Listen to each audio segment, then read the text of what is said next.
Good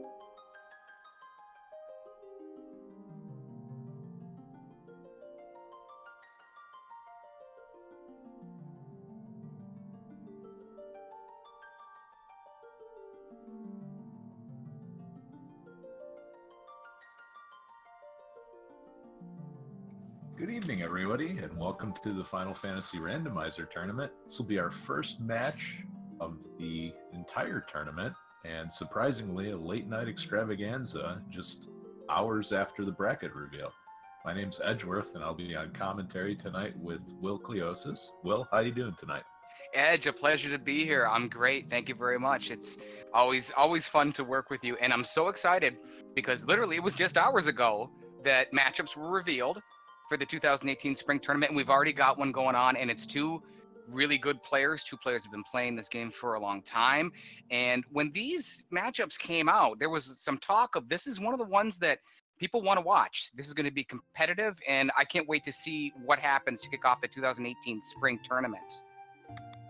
Yeah, general consensus among everyone during the bracket reveal show was that this was going to be one of the matches to watch. Two wily veterans going at it, and already we can see some divergence in the party composition. We've got Salty going with 3 mages, 2 red and 1 black, and jkoper going with black mage, red mage, and the thief black belt. So looks like he's adopting the meta from the previous tournament.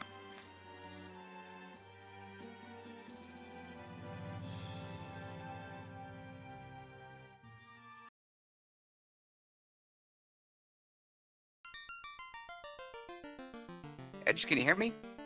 I can hear you now. Okay, thank you. My apologies.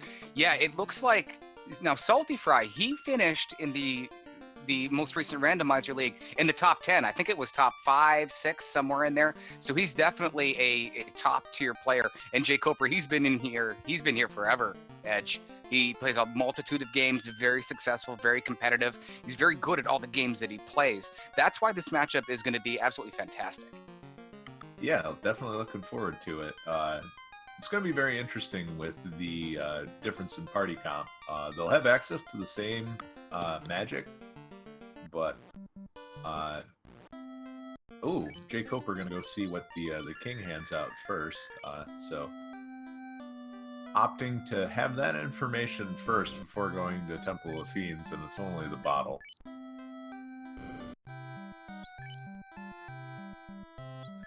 Meanwhile, Salty finding out that in the Black Magic shop we've got Ice 3, which means nobody's buying Ice 2. And no check of the White Magic shop for Salty, but jkoper will see Life 2, but not in a Red Mage learnable slot. The Life 2, it doesn't look like that was in the harm slot, Edge. So potential class promotion, and the tail is incentivized in the spring tournament seeds. That could play a factor later, having dual Life 2 charged for the Red Wizard.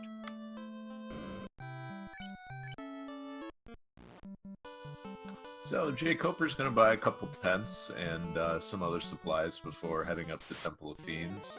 Salty's just going to run right up there, and it looks like he's not going to take the experience from this pack of imps. The next group gets the jump on him. Looks like they're not too harmful, though. Notice jkoper is rearranging his party, and he's putting the black belt at the top. The black belt at the top is interesting. Who was the force party member here, Edge, tonight? That was the black mage. Okay, the black mage. So the black mage is forced at this point, and neither runner has a white magician. So that's interesting. Yeah, we've seen a lot of the folks in the practice races running with 3 mages, one of each type. And obviously not going to see that today. The double red mage, if there are some good white magic spells at level 2, will certainly pay off. Saltyphry looks like he's going to be the first one to the chests here in the Temple of Fiends. They're going to go ahead and clean up these 3 chests, hope to get something. It starts with a nice chunk of gold, and then move on to take out Garland and get the incentivized item from Princess Sarah when she's rescued. Zombie goes and punches through the back row of jkoper's line, but he's just going to reset and go straight for Garland. So not even going to pick that gold up.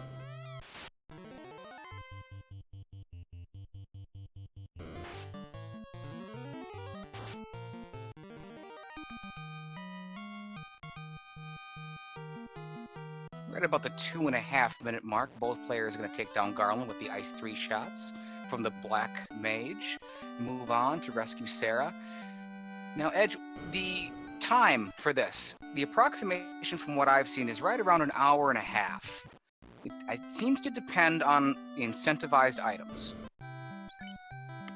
Yeah, that seems to be a good average time. And from the looks of things, there will be a progression item found in the Dwarf Cave. Now, for those of you that watched the previous tournament and are wondering, hey, how come our runners can walk over there? There have been some map edits that have been made to allow for more interesting placement of some of the progression items. And in this case, jkoper finds the bridge in a treasure chest in Dwarf Cave. That's right, and that bridge did not pop up from either the King or Princess Sarah. So that tells me that this is more than likely going to be a fairly straightforward seed. It could be very possible that the cube is buried somewhere. It could be the tail that's somewhere else as well. But given that the bridge in the progression was found in the Dwarf Cave, it looks like this is pretty on track with a lot of what we're going to see in a tournament.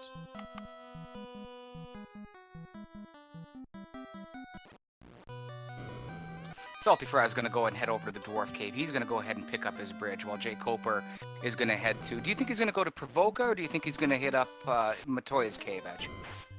So at this point, I've seen a lot of runners skip Matoya's Cave and go straight for the known incentivized chest in Provoka. And I think that's the right move, especially because during the crown chain, you can pick up whatever is in Matoya's Cave, and both of the runners currently have the crown right now. Right, and a lot of people make that decision based upon how much gold they have. And given that the gold that is in Temple of Fiends, 1,300, they know they're going to be able to cover all the level 2 magic items that they want to buy for sure. Whether or not there is a weapon or a piece of armor, that's still up in the air. But they'll definitely cover the magic and get the incentivized item that's going to be over in Provoka. I was somewhat concerned that jkoper might be a little bit behind from not having access to the money he left in Temple of Fiends, but he's been killing groups effectively enough where he doesn't really need it anymore. Taking out that big Gur Imp pack certainly gave him a good chunk of money, and he should be able to pick up some spells after the pirate fight here. That's right. It does look like Saltyphry is going to check out Matoya's Cave here. He saved right around the junction. So if he finds something in Matoya's that he's not interested in, he can quickly reset and head off to Provoka. jkoper goes straight for the pirates to go ahead and attempt to take them down. And let's see what Matoya's Cave is hiding for Saltyphry.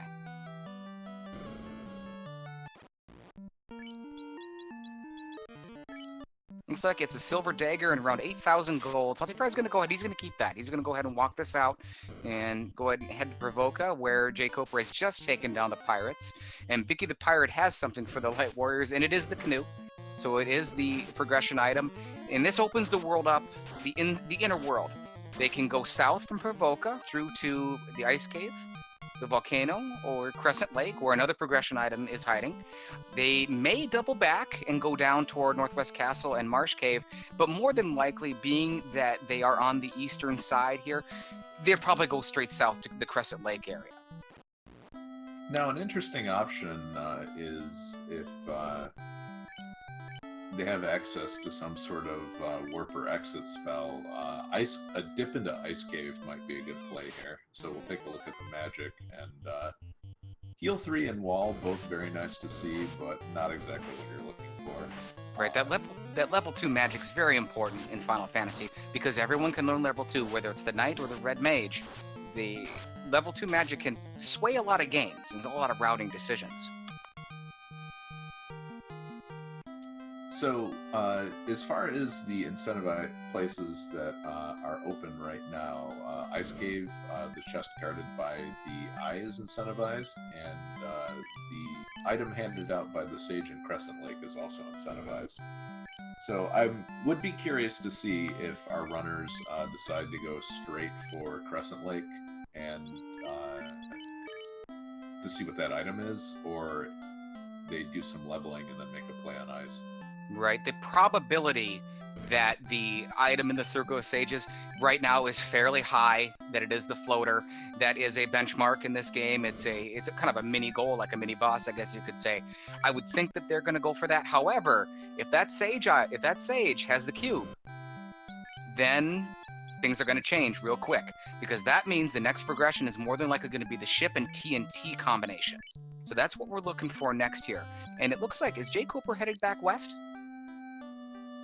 He is. Yeah, and another option to consider is that the all of the crown chests are also available, and if jkoper feels like he doesn't have enough levels to really dive any dungeon, he could check these chests out while also just taking some fights like these groups, for example. Right, and it's very possible that the scenario we just talked about, where the next progression to open up the world is the ship and TNT combination, odds are they could be in those in those key lock chests. Plus, it's the Mystic Key. You gotta have the Mystic Key to finish the game. Yep, and he's going right for Astos, so this is going to be a bit of a long hike for jkoper, but another benefit is this also brings him around to Elfland, where he can pick up the key and do shopping for level 3 and 4. And maybe the level 3 and 4 magic, something like Warp or Exit, might change his mind on how he wants to route the rest of the seed. Mm-hmm. Yep, that'll be the determining factor, another big factor, the 3 and 4 magic shops in Elfland. So Saltyphry is nearing the Circle of Sages. We're going to see what that sage item has. If it's the floater, which it oftentimes is, it's time to play. Things are gonna diverge. jkoper is headed back east now. He's gonna head to, looks like, Canaria Castle. Or no, he's gonna turn in the crystal, excuse me. He's gonna go to Matoya and turn in that crystal. Ooh, the old guy's got the cube. Okay, that's the situation we talked about, Edge. It is the cube. So now, what we're looking for is the ship and TNT combination to go ahead and open up this world. Or perhaps, if the tail, because the tail's an incentivized item, and that kind of throws the shuffling of the NPCs off just a little bit, to where one item can be anywhere except the Temple of Fiends Revisited. Still, again, one more incentive location available, and that is Ice Cave. And there are a lot of locations with a lot of chests still available. With the crown, there's 13 chests you can check in Marsh. There are, other than the incentive chests, there are 15 other chests in Ice Cave, and there are 30 in the volcano. Right, my apologies. The Ice Cave could have that floater as well. Yes.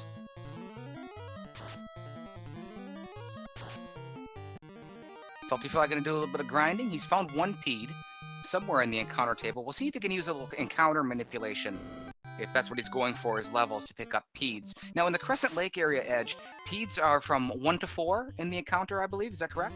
Yeah, so it's 1 to 4. And in case you're curious as to why you seem to get larger packs in the volcano than you do in front of Crescent Lake, it's because they're 1 to 6 in the volcano.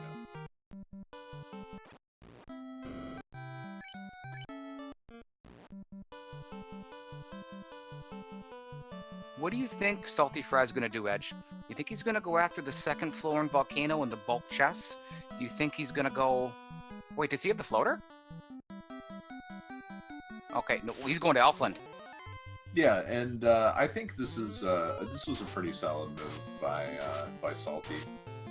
And it was both gambles made by both of the players, but they were both understandable. jkoper was betting on there being progression in Crown Lock, and Salty was betting that there would be something good in Crescent Lake.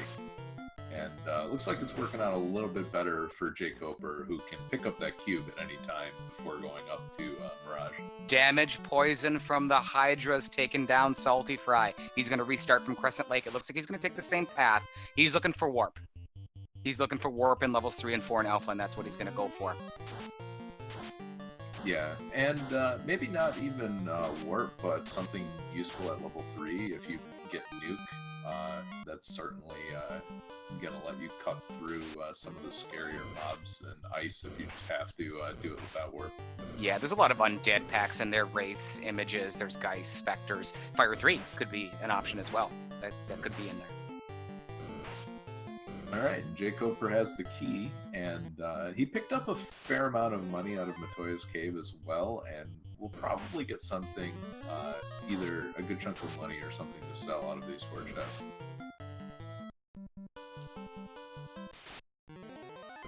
And there it is, Opal Armor, which is not useful to his team composition.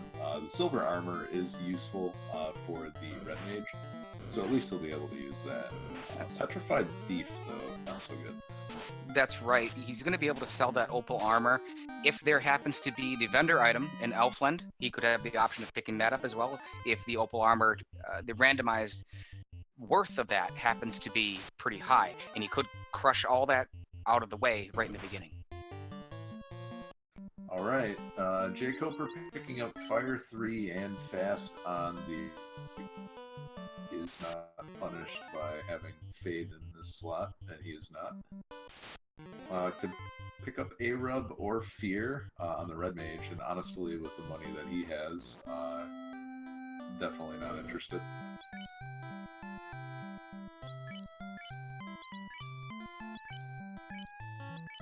Both of our runners, jkoper goes west, Saltyphry goes east, and they converge on Elfland for the same exact goal for that level 3 and 4 magic. There is the Fade. There's also the Nuke. So, no warps, but you can certainly get with Nuke at level 4. Oh, wow! Do you reset here? Is the floaters for sale in Elfland? There it is. I think I think you reset. My apologies, Edge. My stream is definitely behind you with what it is that I'm watching. So, No worries. 8,000 for the floater. That's a pretty good deal, Edge. Well, never mind. The Opal looks like the Opal Armor is gonna be able to cover that. The Opal Armor, but that's max price, 65,000, if I'm not mistaken. Yep. Doesn't get much. Doesn't get any more expensive than that. That's right. So that's kind of what we talked about. It's going to be able to cover most everything. I missed what else was in the armor shop. Was there anything of value? I did miss it as well. In fact, I'm not even sure if he pulled it up to check. Okay. But I think with the money that he has, if there was anything good there, he definitely would have picked it up. Now, Saltyphry, he's got 1,500 in gold at this point. He's going to head west. He's going to turn in his crown and take out Astos. Now, does jkoper, does he head to Crescent Lake? Does he continue east, Edge? Well, he has the option to circle around again and check all the crown chests, and then make a play on Marsh. I honestly don't know which way he's going to go.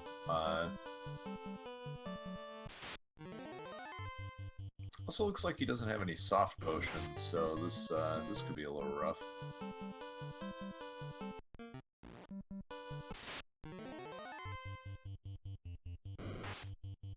Okay, it looks like I've caught up to you on stream now. Thank you very much.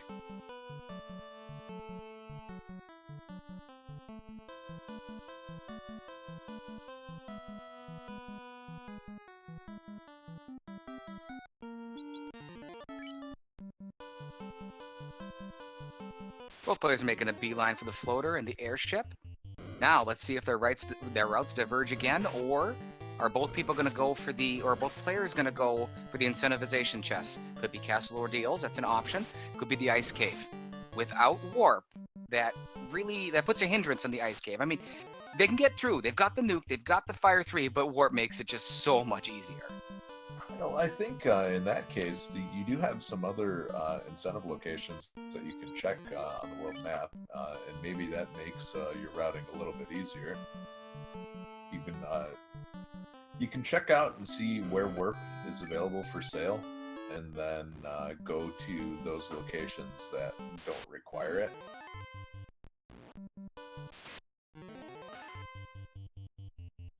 That's right, we've got the incentivized location at Sarda's Cave, very nearby where they get the airship, and we've also got the waterfall. No black belts in either of our players' party tonight, so anytime the tail pops up, probably both players are going to go ahead and cash that in, given that they have red mages in their party, so that they can go ahead and upgrade for the Life 2 in Canary, which I believe is learnable.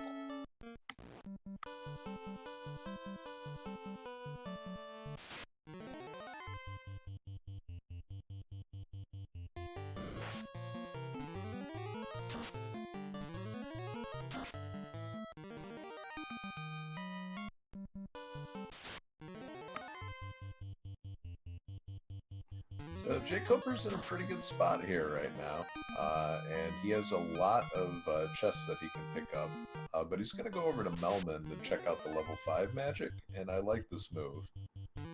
No warp here. He's doing exactly what you said, but as we progress through, Melmond is where it starts, to where constrictions and limitations on the Black Mage start to pop up to where they can't learn a couple slots. That's where it is right there, that third slot in Melmond. Yeah, and it looks like through 6 magic levels, we have not seen warp or exit, so Gaia is a possibility, and Lathan is a possibility. But if it's level 8 exit, just write it off. You're better off just going in there and doing it. By the time you get level 8 spell charges, you're probably in Temple of Fiends already. Correct. Question from Allie in chat, asking, would you check the finals incentive location or locations if you're still looking for the tail? I'm not sure if you mean later in the game or at this point in the game. I would check it at this point in the game. I would attempt to route that in as best that I could. The slab right now comes up from Sarda, so I would go ahead and translate that at this point as well, so we have that in the back pocket. But based upon the red mage selection and the party composition, I would take a hunt for that, for those incentive items, just to get everything out of the way and go ahead and look forward to how am I going to do this, and the plan, and the weapons, and how many levels am I going to get, and how am I going to attack. And the desire to promote may depend largely on what is the magic that's available, and also your class composition. For jkoper, having that black belt as your major damage dealer, he may not feel the need to promote with having access to nuke and fast already, but a more fragile party with a lower level fighter may definitely want life charges. Ah yes, jkoper does have a black belt. My apologies, I saw the thief and I thought it was the black belt.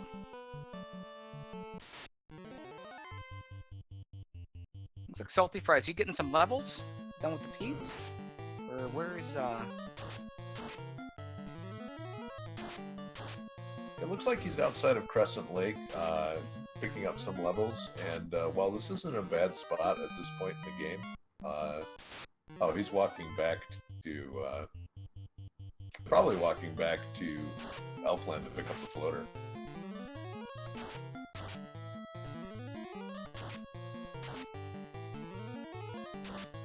And Zara makes a good point in chat. The extra gold that jkoper had from the Opal armor is making a huge difference here. that is the difference right now.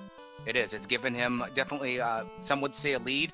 I don't think an advantage would be anyone would really disagree with, so it's definitely an advantage.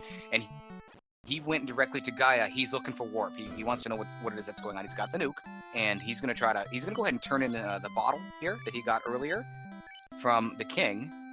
He's going to get the Oxale, and again, it opens up more options for jkoper. He can now go to the Sea Shrine, and he can route that in potentially with the waterfall, where it looks like the tail could be in Ordeals as well.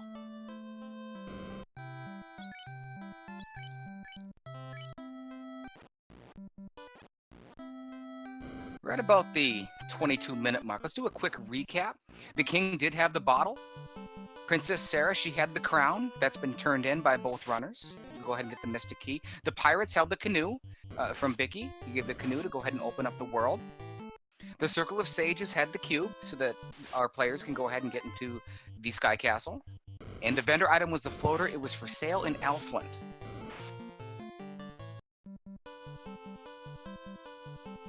And the slab. The slab was Sarda's item over at Sarda's Cave. So ooh, got an opal bracelet sighting. Yes. And the remaining incentive locations include the Ice Cave and the Waterfall. We're still looking for the loot at this point, and the tail's out there as well. And the rod.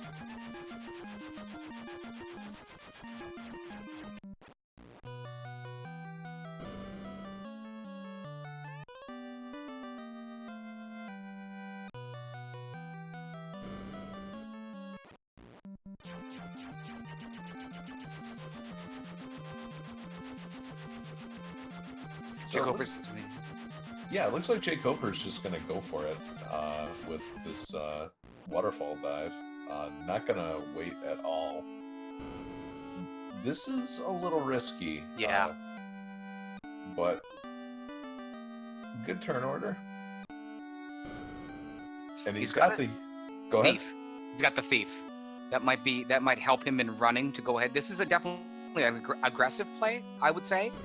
With the thief in his party, that could help a lot to go ahead and get away. He wants that item for sure. I mean, he's going to have to run out of here without access to any spells that can get him quickly, get him out quickly. So that necessarily might not be a bad thing.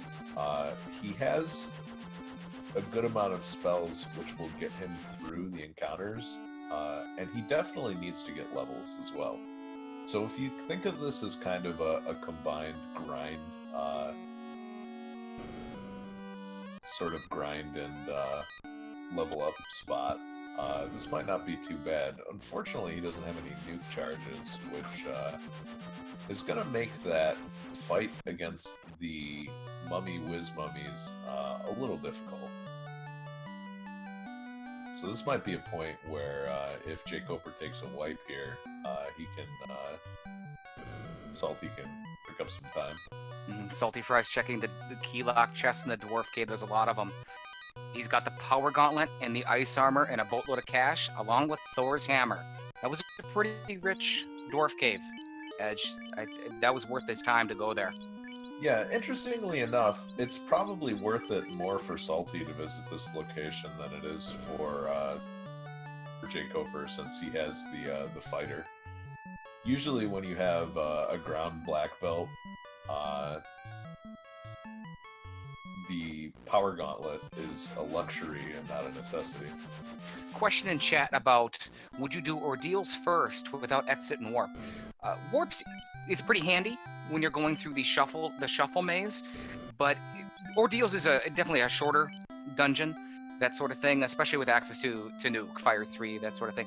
I would think that you can get it done fairly quickly. There is a little bit of a hike to get there, and it's got an incentive item. Speaking of incentive items, let's find out what's in the waterfall, because that's going to tell us a lot about what could be in ordeals. And it is the tail. The tail is in waterfall. We've got a tail, and I think jkoper's going to try to walk this out, but if he's not successful, he may just reset and write this off. We'll see. Yep, he might just let it go. So we're down to, as far as progression items, we need the loot. We're also going to need the rod at some point. Castle Ordeals definitely holds one of those items. Yeah, and I think my first instinct would be to skip Ordeals until I find Warp, just because it saves so much time. But there is definitely something to be said for these Swiss seeds to check the incentive locations as fast as possible. So if I'm, I would definitely put it off, but if I'm maybe one away from go mode, definitely diving that first, regardless of whether I have warp or not. Right, and at this point, the ice cave would hold the other one. So the loot and the rod, two very important items, are in the ice cave and Castle Ordeals at this point in time. jkoper's running it out. He's getting close to that exit. The Mudgall got him last time. He's down to 2 light warriors. Yeah, but the Opal Bracelet is definitely doing some work, and unless he gets a pretty nasty ambush, he should be in alright shape.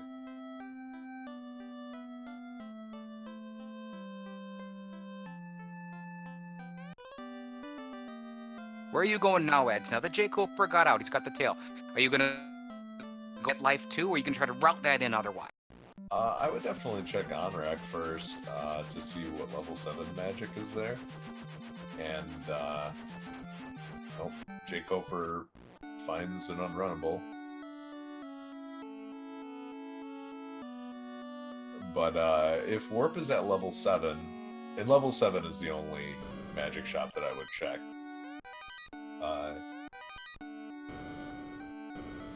It might be worth it, and if it's level 8, then it's absolutely not worth it.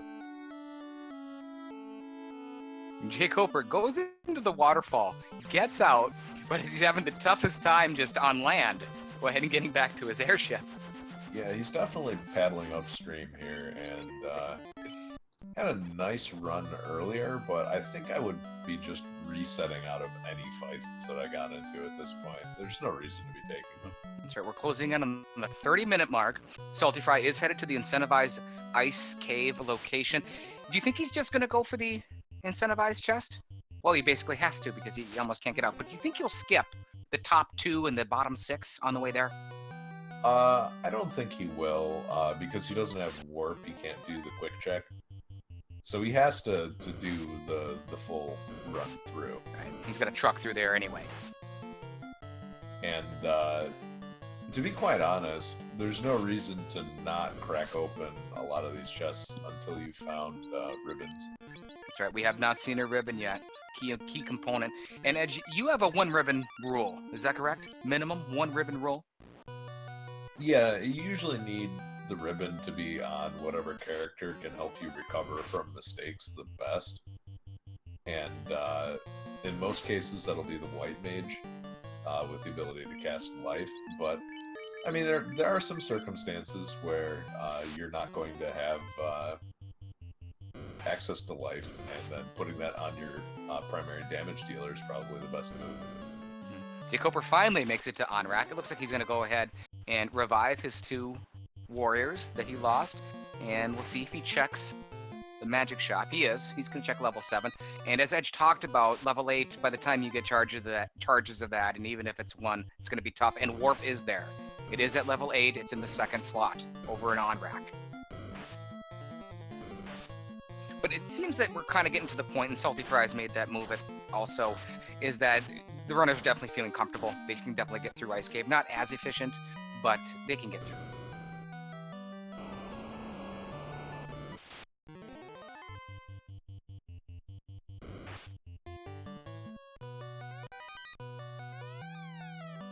Alright. Ice shield found for Salty. Yeah, Saltyphry's finding that gear.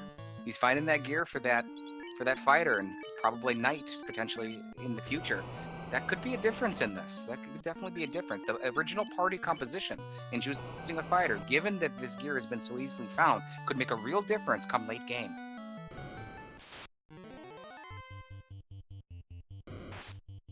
jkoper is going to go ahead and he's going to dive into the Sea Shrine.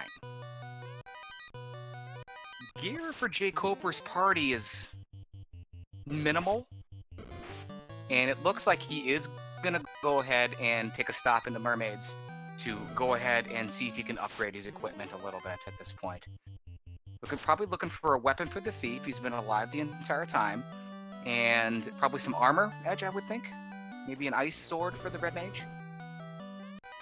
At this point, ice sword for the fighter would be pretty nice to find. And there's that ribbon we were talking about. Yep, there's the ribbon for Saltyphry.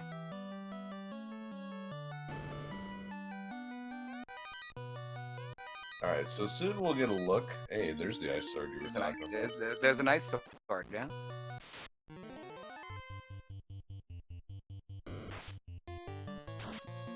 See, he doesn't even have a weapon equipped right now on his red mage. Saltyphry doesn't.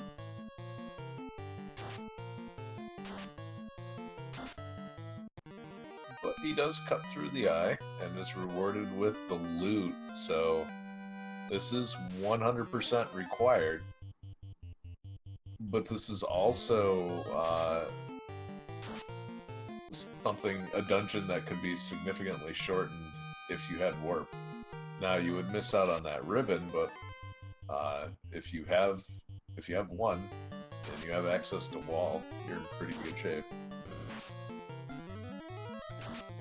jkoper's just digging through the mermaids and he's not finding much. 2 chests left. Well, he is picking up a good chunk of money as well, but I don't know if that is enough to allow him to buy warp on the way out. Yeah, it is. Yeah. Does get a pro ring. Those are for sale as well. So that's a potential option, especially with that chunk of money that he just found. And looks like Saltyphry, he's going to get some levels on the eye. He feels very comfortable taking down the eye for a few fights here. So it looks like jkoper is just going to walk this money out, not going to take any chances. There are some pretty nasty encounters here that could derail his run. There are. That pack of ghosts could ambush you and just change your entire game right there, especially after everything you've just done.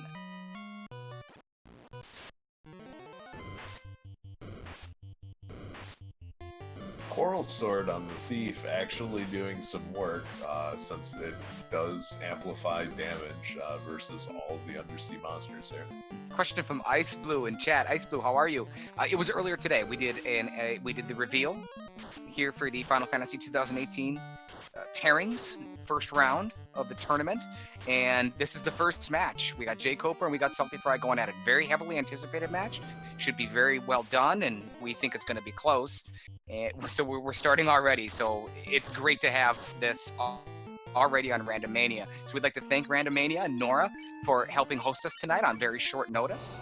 And for our tracker tonight, Zardia, my opponent in the first round, doing a bang-up job. Thank you very much. And don't give away too many of your strategies now. I'm going to need those strategies, Edge. I'm definitely going to need them. So jkoper's going to leave. He's raided the mermaids. It looks like he doesn't feel comfortable going after Kraken at this point. He knows where the incentivized items are now. Point 1 on ordeals, 1 on ice. And it looks like he's going to go ahead and head to Ice Cave as well. And the wizards are unrunnable. So, given what he has and the level that he is at right now, I wouldn't be opposed to a volcano dive. He's got plenty of ice to recharges to play with. Is there any scenario, given, I know you've played a lot of, he is going to go to volcano. Is there any scenario, Edge, that you think goal moding the volcano is an option? Based on your party composition, if you have just enough, 2 ribbons, the Mazmoon, before you get to this point, like I said, at the 35-minute mark, or are you going to stop off no matter what and check that good density? I think I'm going to check out the good density chests, but I might be very tempted to skip some of the more far-flung chests. Oh, yeah.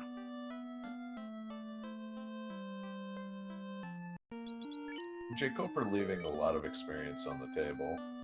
But I think he's checking these 4 chests with the intent to reset if they don't have anything.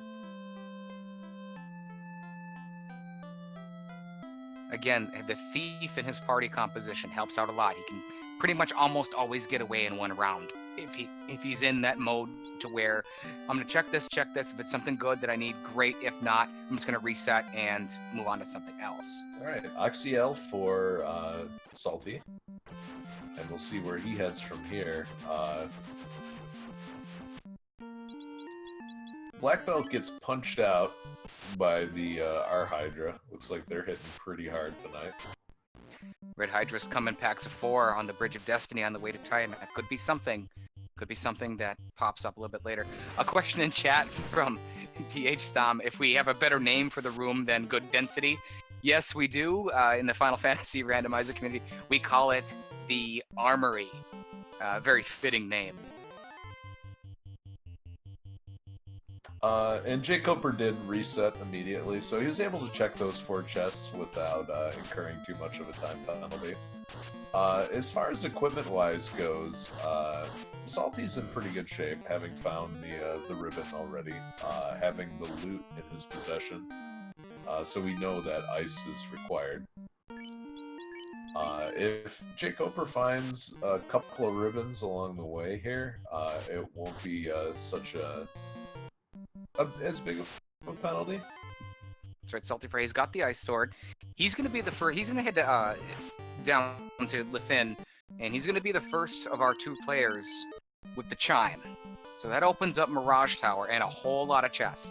We've also already got the cube, so he's got a decision to make. Is he gonna go there and look for gear? Does he go after retirement? It's pretty nearby, and Kraken is also available as well. He also is looking for. He also hasn't been to Ordeals. We have not seen Ordeals yet. We're 38 minutes in, but we know what's in there is the rod, and that is for Earth Cave. And Earth Cave is often left for last. You can get through it as fast as you can for go mode, and take out Lich fairly easily at that point in time when you leave it for last. So Salty has the cube and the chime. Can go right into Mirage Tower if he so chooses. It's a pretty inviting option at this point, I think. And as soon as I say that, he's going to... Oh, he's going after Ordeals right now.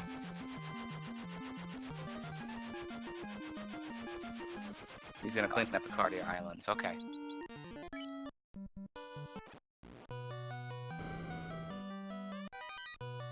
Looks like jkoper is going to do some carry hunting potentially soon. He probably feels comfortable taking out carry at this point in time. He's going to check some chests first. He is kind of low in the level department. If he picks up a few levels along the way, then with access to fast, he'll definitely be able to get this done. But right now, it's a little scary.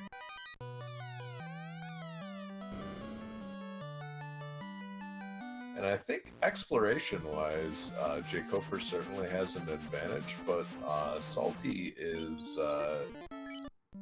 slowly getting a lead on him, experience-wise. Yeah, it's definitely been back and forth. I'm thinking both players may be routing that Ordeals to be right before Earth Cave, towards the end, their end game plan. We haven't seen Adamant. We have not seen the Masmoon. I don't think we've seen a Sun Sword. We have seen the defense sword, however, and for jkoper, that's a very good find. For a black belt based party, that's the best sword that you can have.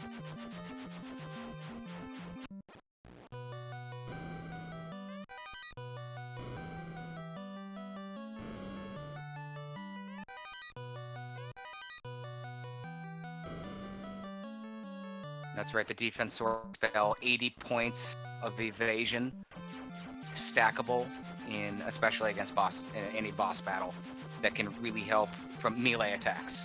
It ain't gonna help you against a nuke or a nuclear, but it can help for any type of big hit coming from a big fiend. Agama's are unrunnable. It looks like that formation is just a single Agama formation, could be the double on the other side of it as well. I'm wondering if they might be unrunnable in the Temple of Fiends Revisited, or if that's a different formation when they show up with the Red Giants. There is a 4 Agama formation, so that one might be unrunnable. That could pop up later as well. We haven't seen the waters, not that I saw, from the dive that jkoper made to the mermaids.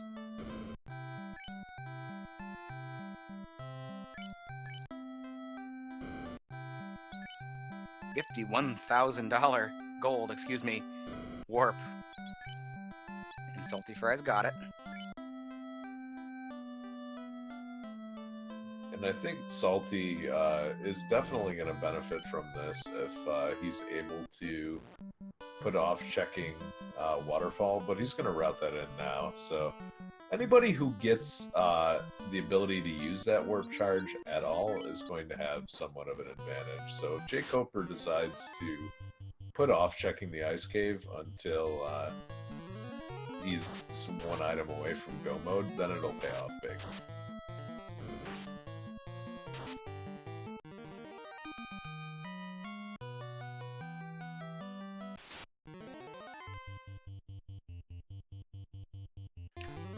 How long would you spend on a grind here? How much time do you want to spend, regardless of the situation? In the Swiss flag set, you're looking around an hour and a half, mostly, in an average time. 5 minutes? 8 minutes? How much time are you going to devote to that, given most flag sets,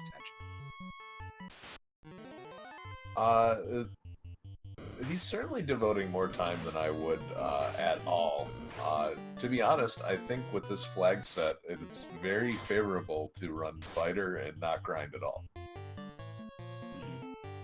But with the caveat that you take a little bit more in the way of fights than you normally would. So for example, Frostgator Red Karib, which you normally would run from, if you have an AoE spell, there's no reason to not pick that up. Saltyphry currently in the waterfall. He's going to get the tail here. Yep, and this... I was just going to say, this is another fight that you would pick up that normally you would run from. The Mudgull fight, the 3 Mudgulls? Yep.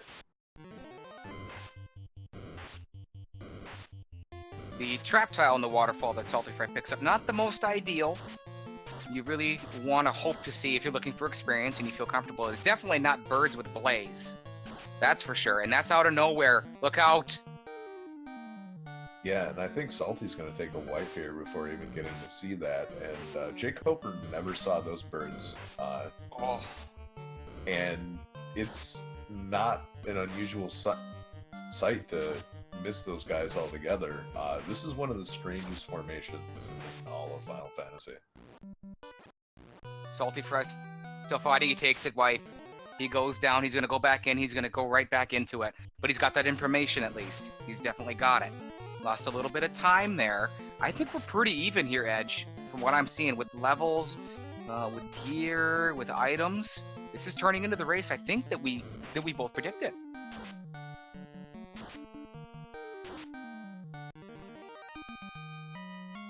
jkoper definitely needs to get a few more levels on his party, and right now level 12 is kind of dangerous for a solo black belt grind. That's right, we're at the 45-minute mark in level 12.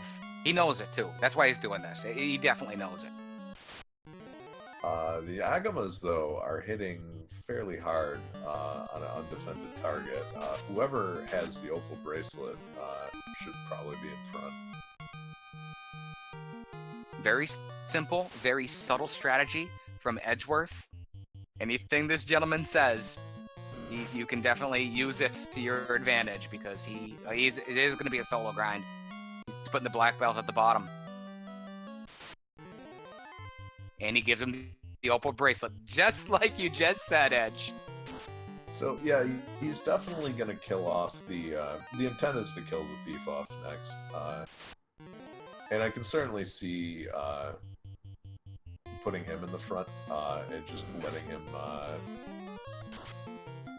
take hits like that. I also agree with not removing his silver bracelet straight away, because he definitely is doing quite a lot of damage, and you need those heal potions to get through this fight. A comment in chat by Czar. Thank you again for tracking, Czar, on the new tracker system. Bent Glass Tube, thank you very much. What a great job. It's beautiful, it's interactive, and it's really going to help this 2018 tournament and the viewership help track where our runners have been, where our players might be going next, and it really helps to tell the story of a race that we've got here coming up for this entire tournament. So go ahead and give Bent Glass Tube a follow. He's a wonderful guy. He really is. Really hard worker behind the scenes, and also very, very generous when it comes to supporting his community as well. Recently did a charity stream where he raised $1,500 for Shriners Children's Hospitals. So, great guy. Definitely give him a follow. You were talking earlier, Edge, about this strange formation in the waterfall. Now there's no cockatrices or perilous. There's no birds at all. And he's just going to go ahead and melt the mummies. Does he have any warp charge? He bought warp. I don't think he's got any charges, though. Oh, No. this isn't the trap top. My apologies. But he doesn't have any warp charges, so he's going to have to take that fight twice if he has to warn out. Oh, well, there it is. There's the mummy formation. Okay. Yeah, and this is the best possible scenario, as long as the mummies don't have anything nasty, because this is just an absolutely loaded formation when it comes to experience. And the reason why this formation is so strange is because there's 4 enemies in them, and they can have very, very high numbers. So, for example, the mummies, there can be 5 whiz mummies, but there could also be 5 mummies. There could be 5 birds of either flavor. And you just never know with the random number generator. It's probably going to be a full formation, but you don't know full of what. And when you have those 4 different enemies, all you got is a possibility for disaster. The more enemies, the more problems that could happen, like the blaze that happened earlier from, I think it was the Paralisk. Just more potential for problems. But Nuke is going to go ahead and melt the mummies. Saltyphry is going to try to get out of here. Yeah, and it's important for Salty to make it out of here. He loses a lot of time and a lot of experience if he has a not successful run out. And 5 Paralisks is a formation in Waterfall Cave, so he's got to be on his guard. But at level 17, he has a definite experience lead, and certainly can close this out pretty soon. jkoper is still grinding. So it looks like his black belt's nearing in on level 20 at this point. Yeah, it looks like the Agama is not doing very much against the black belt with opal armor, so the sort of the bleeding of the potions has stopped here, but it's still a long run to 21, which is probably where he wants to go with this black belt. Right, putting that opal on the black belt. You called it. What a great move. Subtle. Very good move, and look at the changes that it made just by doing one simple thing in a menu. It's one of the major advantages of having the fighter is that early on you have that class that has such high absorb that monsters that hit multiple times, the effects of that are dulled significantly. So that Agama that was hitting the thief twice for 70 damage just hit the black belt for 19. And not only is that a safer grind, but it also reduces the amount of heal potions that you go through as well. It's in the chat right now, actually. We'd like to remind you that voting, Final Fantasy Spring Tournament bonus stream, the mascot of the 2018 Spring Tournament as well, it's open. It's for you, the fans. We want to know what you want to see. At the end of the Spring Tournament, someone like Edgeworth himself will go ahead and play a game with 4 party members, whether it be 4 red mages, 4 black belts, potentially 4 fighters, and that's for you, the fans, at the end of the year. Also the mascot, of course. We've got the 3 lizards. It's the Saria, the Agama, who is still taking a pounding from jkoper, or the Iguana. So we want to know what it is that you, the fans, want to see. So those polls are open. Go ahead and go out and vote, and let us know what you want to see.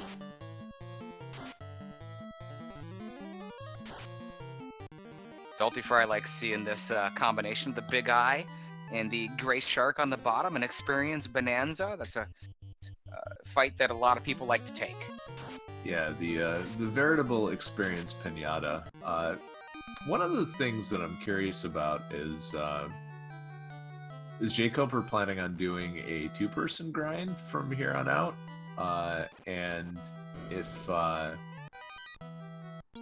he has a fast charge left on the red mage, because carry, even at 150% stats, can still hit pretty darn hard. Carry can come out of nowhere. We've all had it happen. He's been on this grind for 12 minutes at least. I noticed it in the low 40s around the timer. So he's definitely investing this. Is he going to go mode it after this? Is that what he's going to do? Go get the item for deals, the item from Ice, and attempt to make a run at this, it looks like? Well, certainly having the levels will make the rest of it faster, but I think with these particular settings, you're not going to make up enough time to offset the grind. So I'm still in favor of the approach that Salty's taking here to get levels as he goes along. We'll see if Temple of Fiends is particularly nasty and you need to close out those fights instantly. It doesn't get any better than a black belt. So we'll just have to see if the time investment jkoper's making right now pays off in Temple of Fiends Revisited.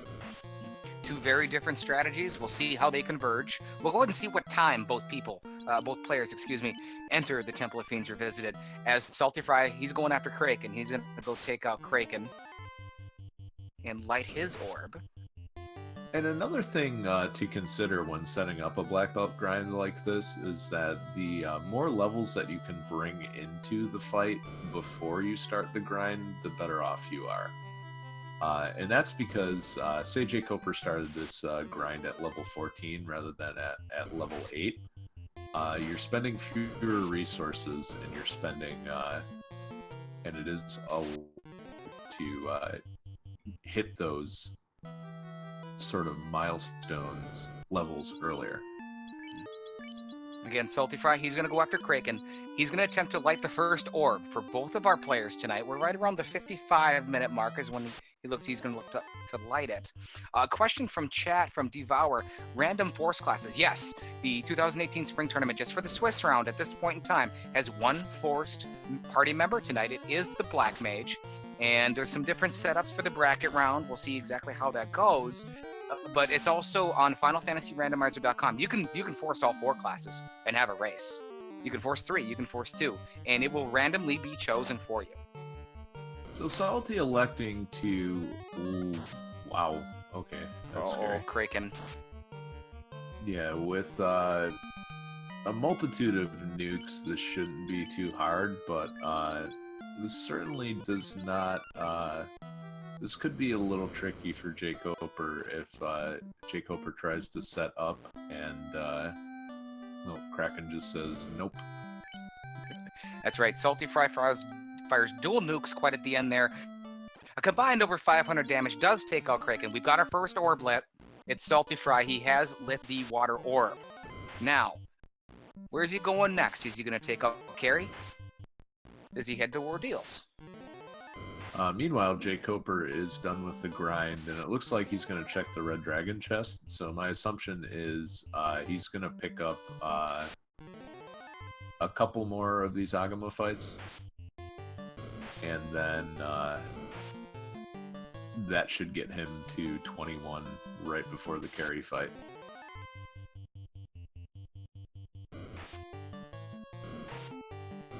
jkoper also showing off the Red Dragon. I like the Red Dragon grind a lot. It usually hits harder than the Agama and can have more HP, but it gives you that much more experience each and every time. However, the off tile, you gotta watch out because you can get hit by a couple of fires that are unrunnable. A couple of red giants could pop out of nowhere, so it's a much more, I don't know, it's dangerous, but risky of a grind spot. The spot that jkoper used has no off tiles. He's using both of the trap tiles to go ahead and grind. That's probably the prime, most common and ideal spot to go ahead and do that if you're looking to do that type of strategy. So this is a dangerous spot for jkoper. He fell just short of getting the 21st level, so he's gonna miss that those extra 2 hits. And jkoper did save a fast charge. Carry leading off with Fire 2. So defense sword is good.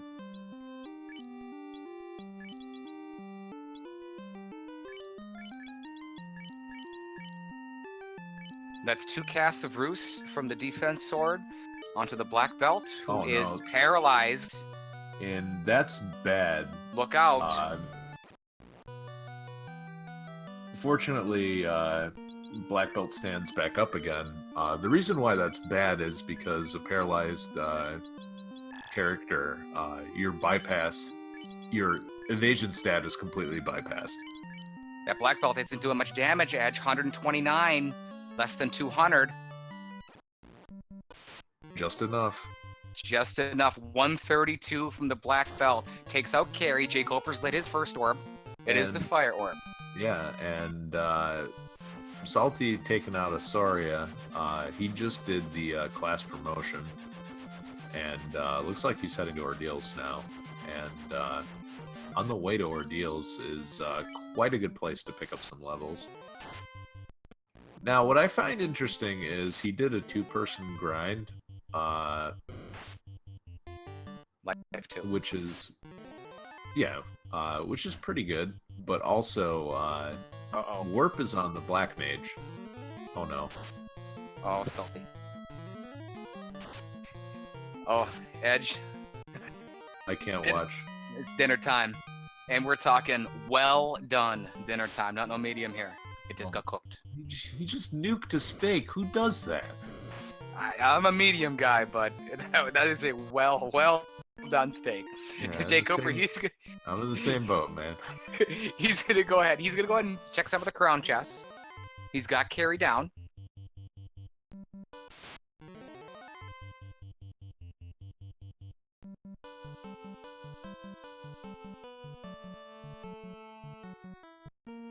We're approaching the 1 hour mark here, as Saltyphry is going to go ahead and enter the Castle of Ordeals.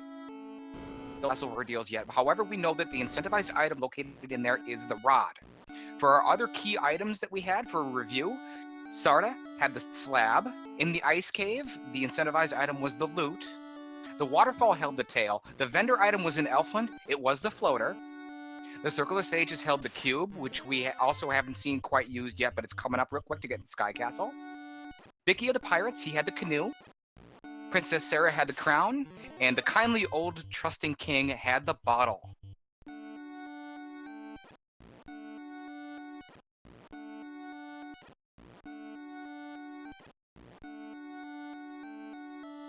Alright, jkoper showing off his gains now as the black belt is a master.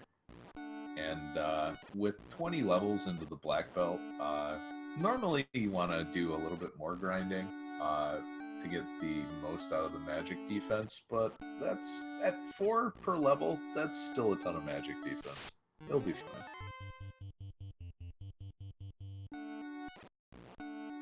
Doesn't have much in the way of armor, Edge. 1 pro ring.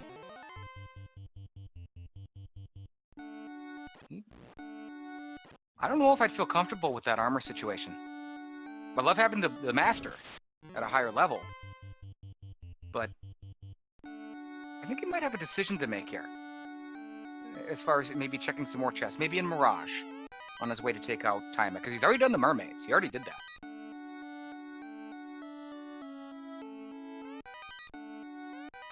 Looks like he's going to go ahead and he's going to go after Kraken. He'll probably stop by the Sharknado room at least and check those out. And there it is, the rod and Ordeals.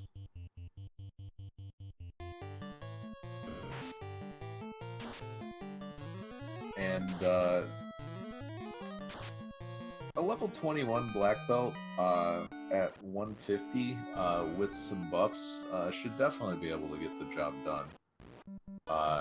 But I certainly would like to see more levels for the party overall, just to make things safer. We'll see what he decides to do once he gets into Sea Shrine. We've already seen a Kraken that hit pretty hard for an original Kraken, and Carrie had some Absorb. If that's any indication as to how the Temple of Fiends Revisited might be, it might not be an easy trek through there.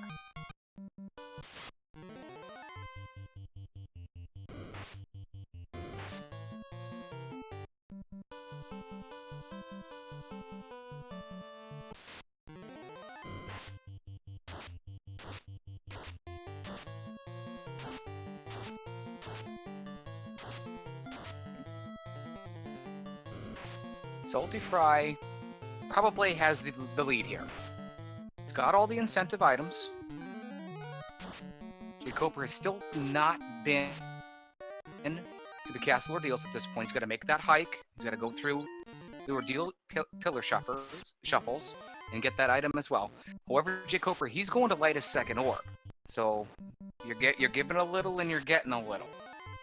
Rest of the party is dead for Salty, though, so that's going to take him some time, especially because he is in a part of the world where the clinics are very, very far away from the main part of town. Boy. Runs right into an Ankleo. No one likes that.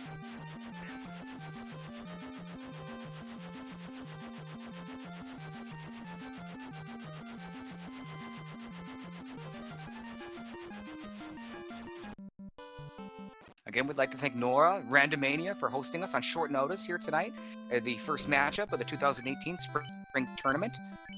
Very anticipated, heavily hyped. We are all very excited.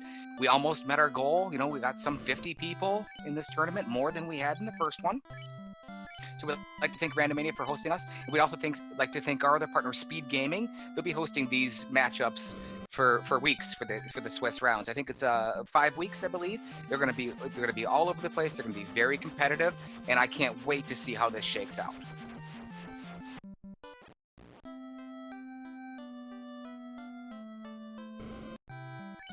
Question in chat from Allie about Life 2. I thought that was in Canaria. Yeah, it is.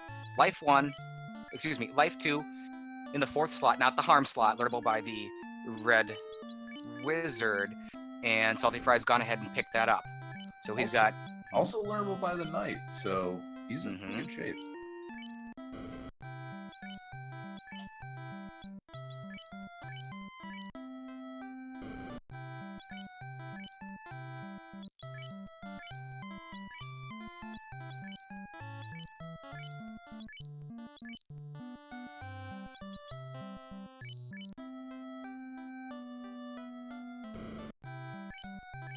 Saltyphry with the Bane Sword.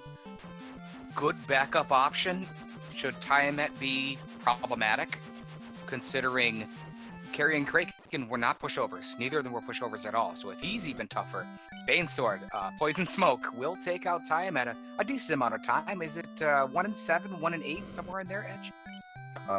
Yeah, that's it. And this is a bold move by jkoper to keep the black belt in the front slot. First slot.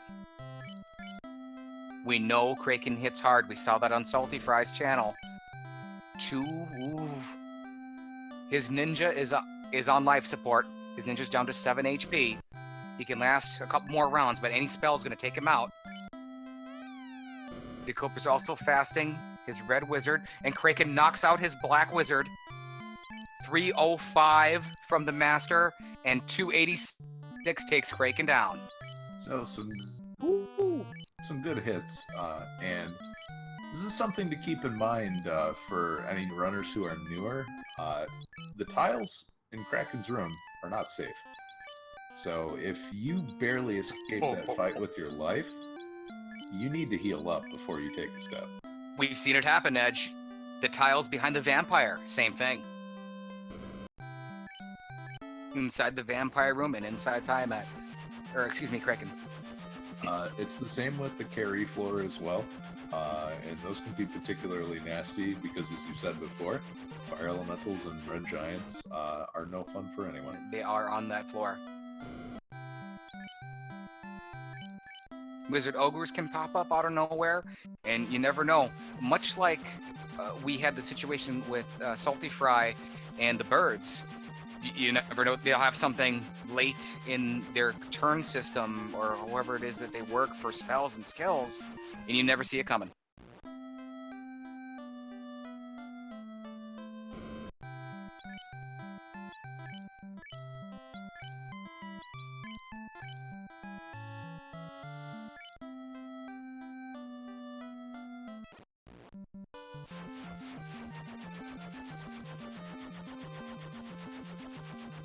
jkoper's down to his Red Wizard.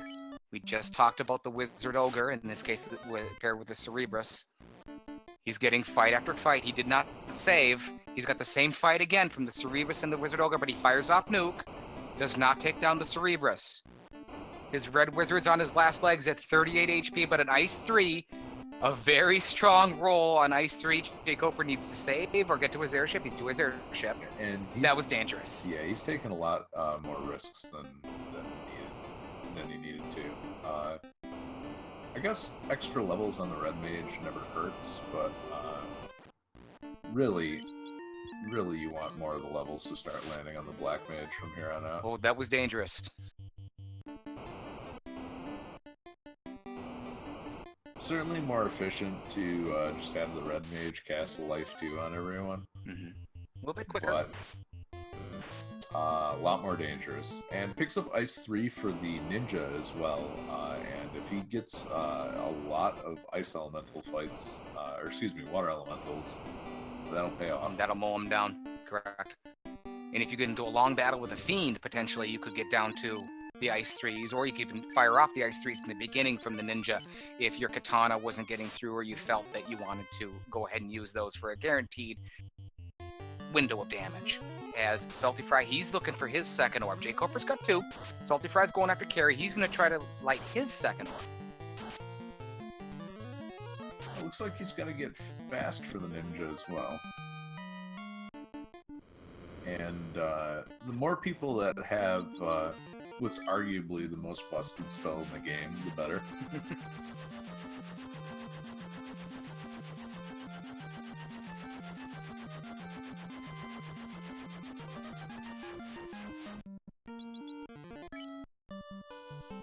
Czar in chat's pointing out about this being a close race.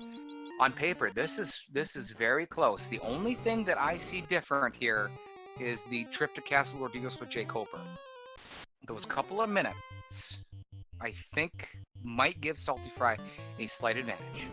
And Saltyphry, go ahead. He's going to head off to Tiamat. He's going to take out Tiamat. Is he ready to go?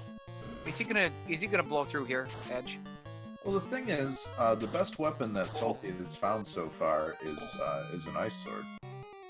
And this may be that may compel Salty to crack open a few more chests than he normally would have. He also could go through this, take out Tiamat, and he could hit up the mermaids. You know, a couple different options for him at this point in time. But after this, it does look like both of our players are leaving the Earth Cave for last. Very common play, very good play to go ahead and get through there with its winding tunnels and out of the way chests. As things stand right now, I think the swords that he would be looking for, Sun Sword at a minimum. Vorpal would also be useful. The Adamant for Excalibur is definitely one of the two that he would like to close the game out with, and the Mazmute, as always, is the ultimate prize for a fighter-based party. And the only one we've seen is the defense. Very valuable. Defense sword, pretty solid, and you do get more hits with it earlier than you do the Sun Sword or the Vorpal. The problem is, most of the time you don't get to that level with this flag set before finishing the game. Saltyphry just got ambushed by that formation again, and his knight is already stunned and paralyzed. But he gets off a nuke.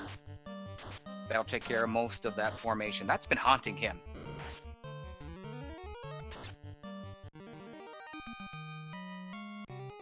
Oh, it's unrunnable. The stake is forced. This is why you always save. Always save so you can reset. There's usually a way out of it. Saltyphry gets the vampires again. They're hitting great. They're hitting like crazy.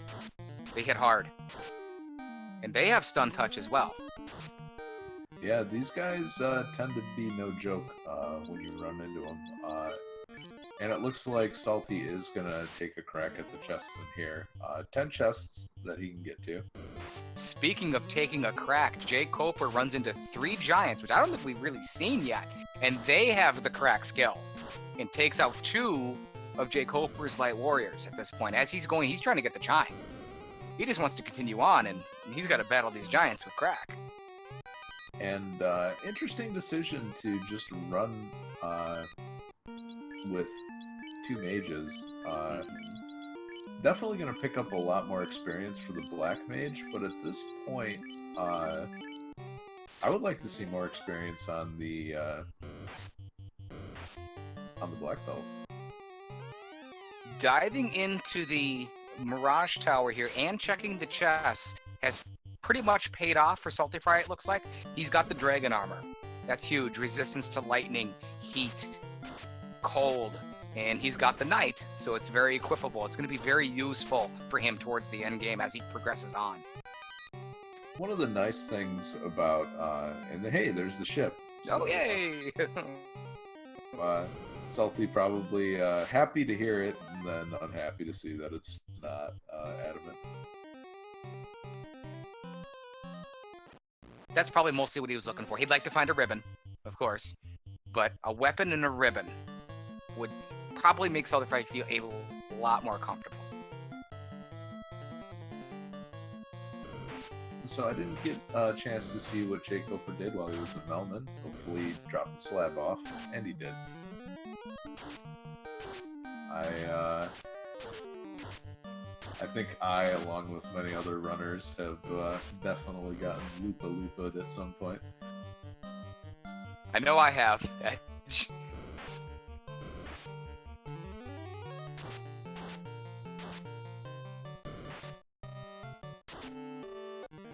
Saltyphry's funneling.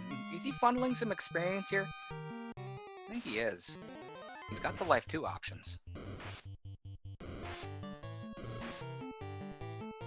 He's going to take some fights and probably look at his endgame levels in the Sky Castle, I believe. Looks like that's what he's doing. 2 Ankleos on jkoper stream. Not what you want to see with 2 wizards alive and your others not. So, just manipulating the experience a little bit is certainly a good decision if you think that you might be stuck with a somewhat inferior weapon going through the game. And indeed, Salty's going to crack open some more chests looking for just anything that's better.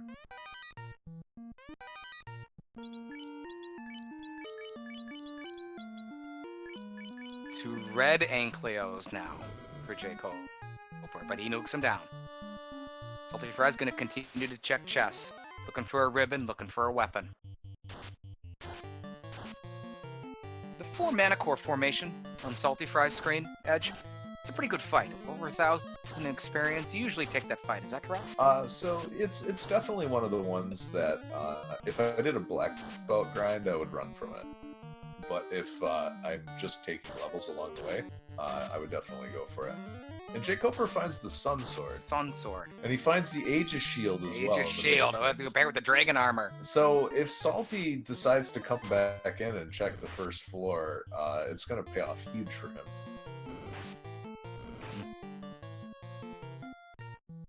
Did he skip that, Edge? Yeah. He skipped Yeah, he's currently got the Opal Shield on the Knight right now. Cool. And, well, there's the Vorpal. He might think that's good enough to close things out. So Saltyphry misses out for now on the Sun Sword, picks up the Vorpal with its high crit rate. There's a lot of debate about the Vorpal, Edge. Is it an endgame sword? I think that most of the answers are usually hee-hawed, but it's definitely got potential to be an endgame sword, I think is the consensus. It is the endgame. It is an endgame sword, but I think it's the worst of the endgame swords that you can have. And to be perfectly honest, I don't like to think of Defense Sword or Sun Sword as endgame swords. No, I don't either. I've lost games trying to make this similar game with the Sun Sword. It did not work.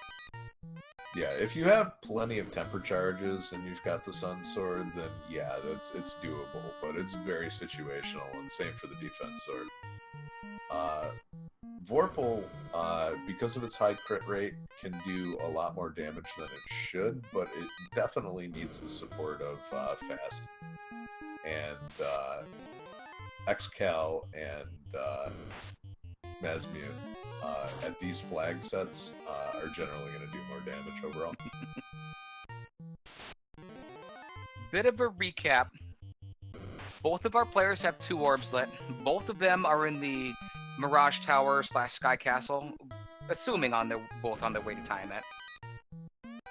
The rod, jkoper does not have the rod at this point in time. It is in Castle Ordeals. He's going to have to make that trip as he finds the ship as well. Alright, so jkoper's going to find his ship. Is that a ribbon? Meanwhile, yeah, it looked like in the left side chests, Saltyphry found a second ribbon, so he's in very good shape equipment-wise. He's got 2 ribbons.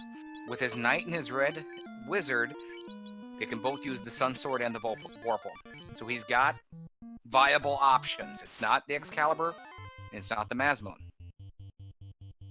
Fire 3 on the Ninja paying off already, clearing out this vampire encounter before they can really do any damage. I once learned from a very, very good Final Fantasy Randomizer player that an enemy cannot hurt you if it's dead. And that's a very good example of it right there. Yeah.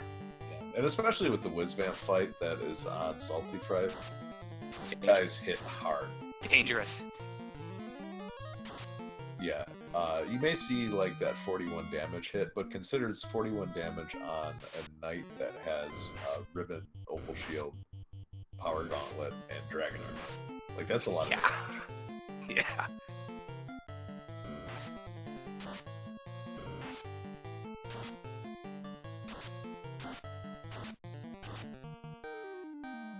And cats have a spell list. They're firing off Squint, but it's not doesn't seem to be bothering Saltyphry at all. Looking forward to the end game as far as unrunnables, because unrunnables, they are shuffled.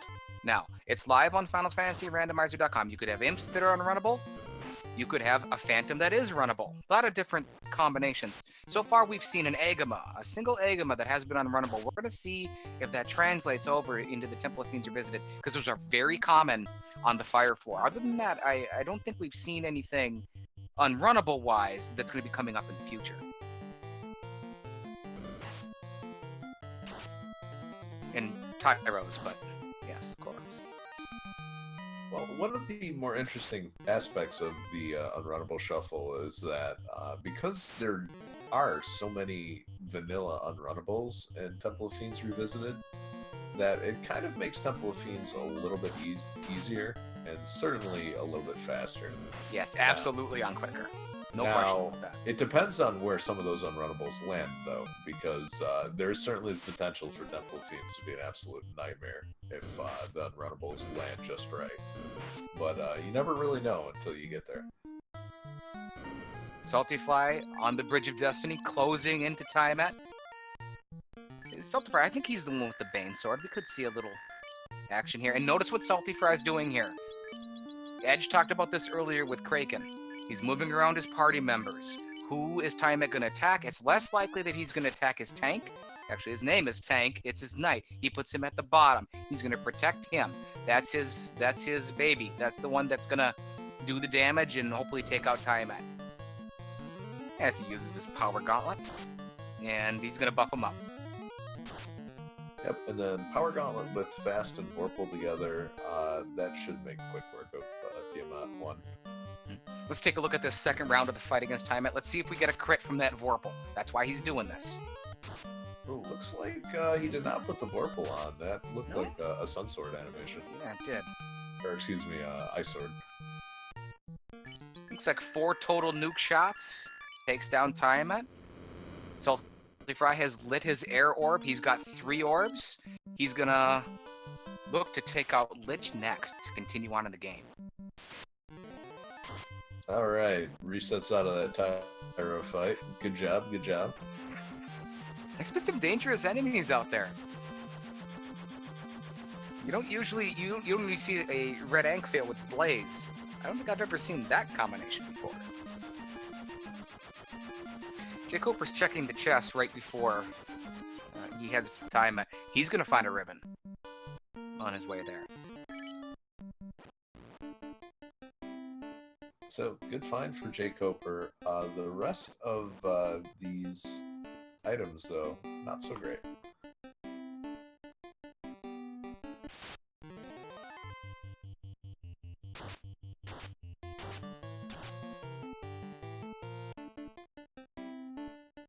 Just past the 1 hour, 20-minute mark. Saltyphry is in go mode. He's in the Earth Cave. He's headed to Lich. He's passing up some fairly easy chests. He'll probably grab the one behind the vampire on the way since it's right there, but he's making a beeline. He's ready to finish this game, Edge. Yeah, he's definitely go-moding it, and certainly with what he has, and the fact that 3 mages, all that can cast a nuke, he should be able to make it through Temple of Fiends, barring some very, very unpleasant AI scripting. So we'll see how that shapes up, but he's got lots of life charges. Oh, yeah. He has lots of nuke charges. So overall, and 2 ribbons, this is a pretty safe setup for most Temple of Fiends that our runners are going to see.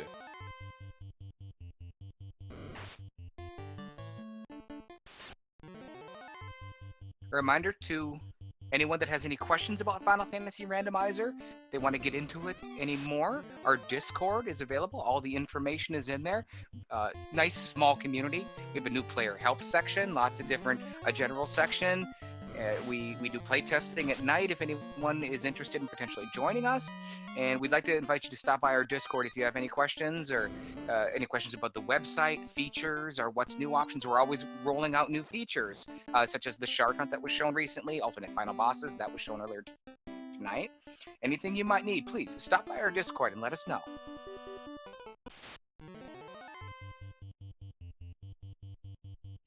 A question in chat from Sho Fukamachi. Congratulations, Sho, by the way. Recently promoted in his work or is moving on in his life. Congratulations. This FFR we speak of is a game that a lot of us played as kids, loved very much, and we've modernized it. We've sped it up, we've made it still fair, and we compete for this, Mr. Sho Fukamachi. Congratulations again, Sho.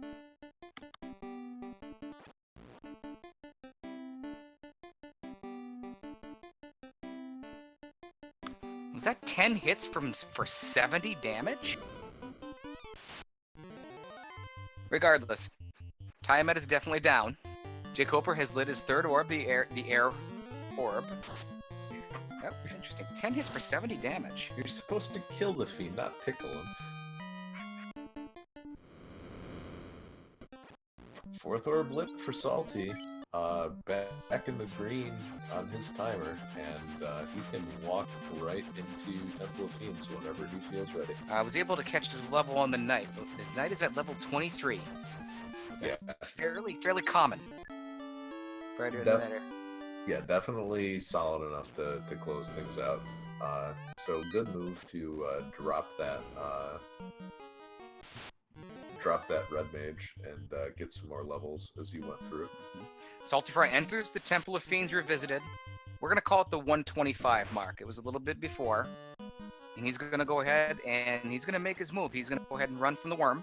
A couple fights in here. A lot of people like to take the Green Medusa fight on the Earth area floor. Good option to take for some extra experience. We'll see how Saltyphry deals with that if he gets there. Yeah, really you have access to the highest experience enemies in the game here. Unfortunately, all at the end of the game.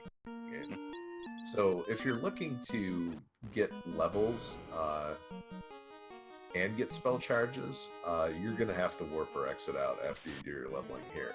But if you're planning on just picking up a few levels here to make life a lot easier as you run through Temple of Fiends, and stuff like the slimes, perfect. Yeah, wipe these guys out. That metal slime you want to do, but he used a nuke shot on that. He's down to 4 on hats. Yeah, interesting decision. They are very, very resistant to most magic, but they are weak to fire. So maybe he felt the fast charges were more important to preserve. Take a look at that Frost Dragon that's right there, Joe. Yeah. There's the green Medusas on the earth floor. It looks like Saltyphry is going to pass on it. Yeah, that is definitely a encounter that if you feel like you're low in levels, take it 100% of the time. And looks like these fire elementals are, or excuse me, these earth elementals are unrunnable. Fire 3 shot takes him down. jkoper, meanwhile, he's going to go pick up his rod. Should be fairly quick. He should be able to get through this fast. And he'll move on to the Earth Cape to try to light his 4th orb. Earth seem to be hitting relatively average. They don't seem to be packing anything, so... This unrunnable in the Temple of Fiends Revisited just took out the Black Wizard, but the life charges, the life 2 charges that we talked about, he's going to be able to resurrect him anytime he wants. But those unrunnables that come out of nowhere in Temple of Fiends Revisited can cause a lot of havoc for our players. So as things stand right now, jkoper still has to go through all of Earth, so it's he's about a dungeon behind, and it'll be interesting to see how much time. Ooh, wait a second. Allie and Ice is pointing out. Did jkoper go to Ice? Does he have the loot? No, jkoper does not have the loot, I believe. Alright, thank you, Alec, for pointing that out. It looks like it's Saltyphry's race to lose. Yeah, Salty, jkoper definitely needs Salty to take a wipe here, in order to come back in this race. The interesting thing is, whether or not this, Black Wizard on jkoper's side is going to have enough levels to use warp, because if jkoper can use a warp charge, then the dive into Ice Cave will not take very long. But if he has to go the whole long way around, that's going to eat up a ton of time. Saltyphry is looks like these Agama and Red Giant Temple of Fiends are runnable. Saltyphry used another nuke shot from his Red Wizard on Lich. So managing his nuke charges could be an issue potentially for him. We're going to see how he decides to deal with that. I could definitely see the justification for using one of those charges on Lich. Annoyingly, he is immune to fire. So, really the only sort of lower level spells, you know, the non-nuke and fades of the world that will do work on Lich are the harm spells. Saltyphry's on to Carry. Carry leads off with, was that Fire 2 or Fire 3? Putting a couple little chinks in the Light Warrior party. Yep, so Fire 3, but with a well-armored party, nothing to really worry about.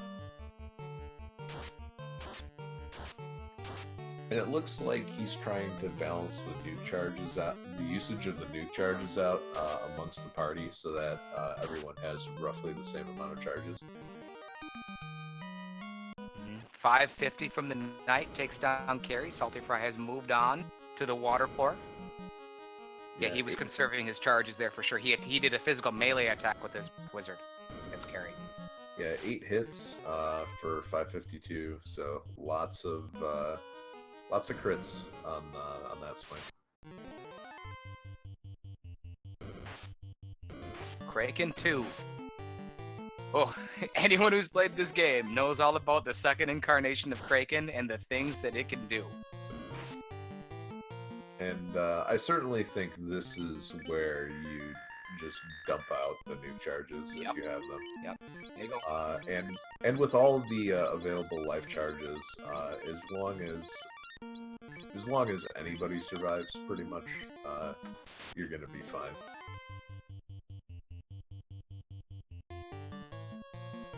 jkoper picks up his rod.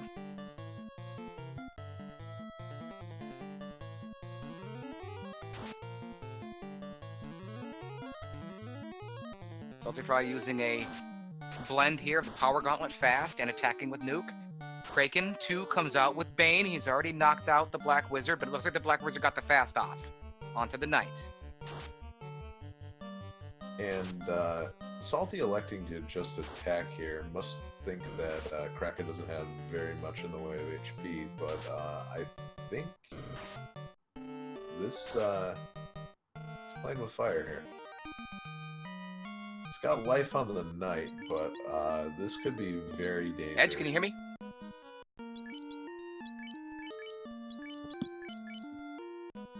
I can hear you. Can you hear me? Okay, Kraken 2 is down. He's been taken out. Saltyphry is on his way to tie him at 2. He just runs right into it, keeping his Knight in the low position.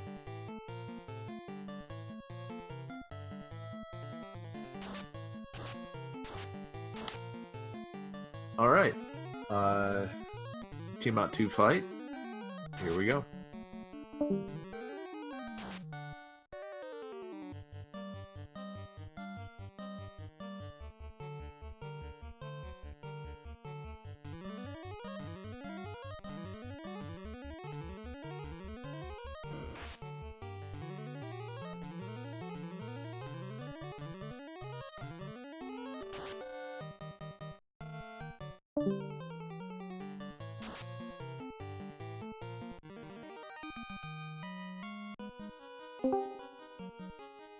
All right, so a quick Discord reboot, and hopefully we get things synced up. Welcome back, Will. Can you hear me?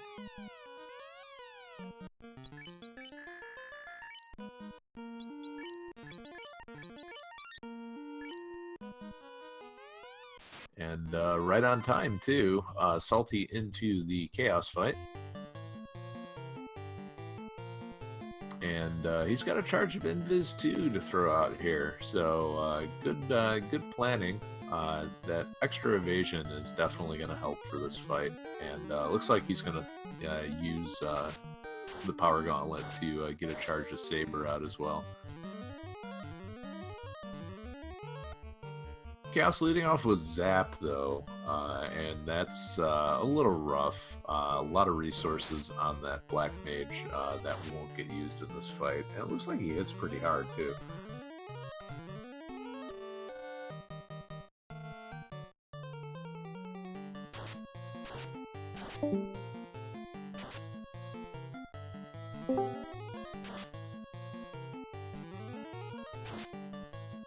Some very, very high nuke rolls coming out for the Chaos fight. So if Salty has about average luck, he should be able to pull this fight off.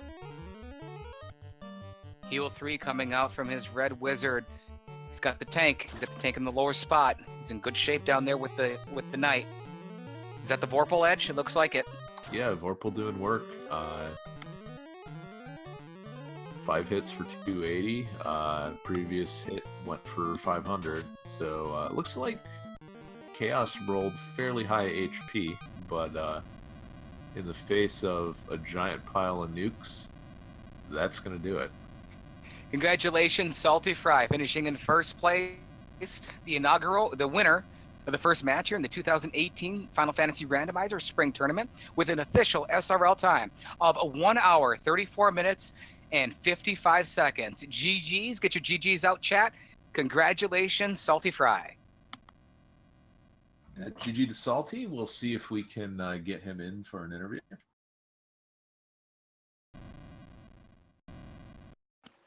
Meanwhile, jkoper is on his way to Lich. He's going to go ahead and take out the Vampire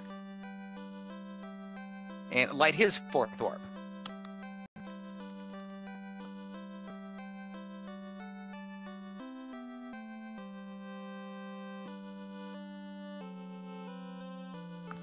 And we are going to get Saltyphry in here. He's on his way. We'll be able to chit-chat with him as he wins the first matchup here in the Final Fantasy Randomizer Spring Tournament.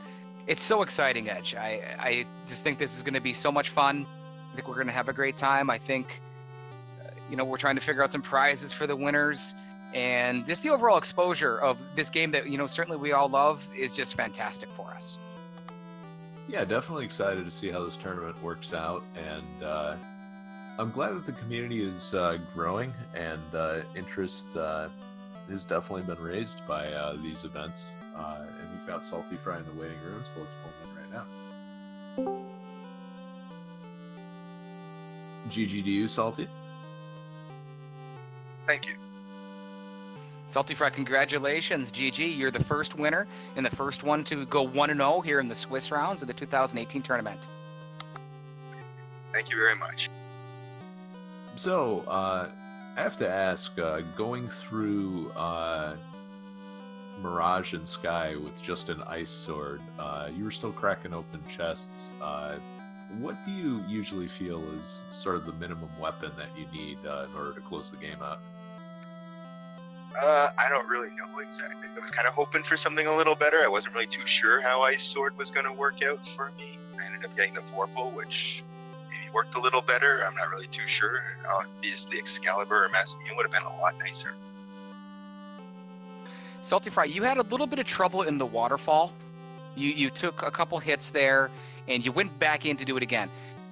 Were you satisfied with the outcome? And did you consider leaving and potentially going to ordeals at that point in time for the other incentivized item, neither of which you knew exactly which one was where? I kind of figured I would just do it while I was there. I was kind of trying to be efficient about my stuff since I was going to do Kraken right afterwards. I figured I might as well do this while I'm there, then I can do that right after and kind of make my way across, and then do ordeals and Mirage Tower right after that is kind of what I was thinking. But yeah, it was a little iffy right at the beginning there. I'd kind of forgotten about that. That was really the one little hiccup I guess I had. Everything else went pretty smooth. That was before I really started to get all my levels in Mirage Tower, though. I guess it was really just the Paralysks with Blaze. Or was it Blaze that they had, or Poison? I don't remember. It was one of those two. I think was Poison on a Medusa script? It was on a couple enemies. Not sure, but it was definitely Blaze on the Perilous. Yeah, and I got ambushed by that on the trap tile as well, so that's what kind of screwed me. It didn't really go that bad, I guess. It was just really the trap tile where I got ambushed, and I think there was 4 or 5 Perilous, where even with the ribbon, it didn't really make a difference. So, when you don't have access to exit or warp, how does that change your routing decisions? Well, not having it doesn't really change a whole lot. It means I'm going to still do what I got to do, because I still got to do that stuff. When you have it, and maybe it's a little later, that's when it kind of changes my routing, where I might put off doing something like ordeals or waterfall until I can get enough levels to maybe get a charge of exit or warp. Like in this situation, it was a non-issue. Like I was never going to be able to get them. Like I guess they were level 7 or 8. I think 8. I checked most of the 7s, I think. Like I don't even bother checking the 8s because I'm never going to get high enough level for that anyway. Yeah, it was level 7 in on-rack, so yeah, I was just wondering, do you usually feel like if it's not in like a 6 or under shop, don't even bother? Yeah, pretty much. Like the chances that I'm going to get above level 21 by the time I'm going to one of those places is pretty slim, I think. Saltyphry, how happy were you to run into that ribbon late in the venture into Mirage and Sky Castle just before Tiamat? Oh, every ribbon helps a lot going into TOFR, that's for sure. Mm-hmm. Yeah, looking for a weapon, looking for a ribbon is what it is that you were doing, and comfortable for your move. It was pretty much either or. I was looking for adamant or ribbon would have been nice as well. If I'm not mistaken, neither adamant or the Mazmoon were found. I never found him. I don't know. jkoper. Yeah, he did not find them either, and definitely did a lot more digging. So my assumption is that it had to be in a place that you go modded, so maybe Earth.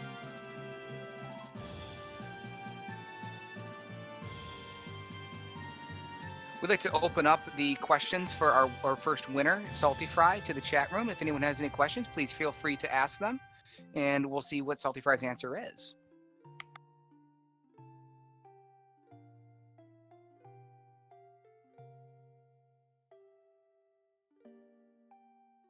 So, Salty, as far as your initial party composition goes, notice that you went with the double red mage.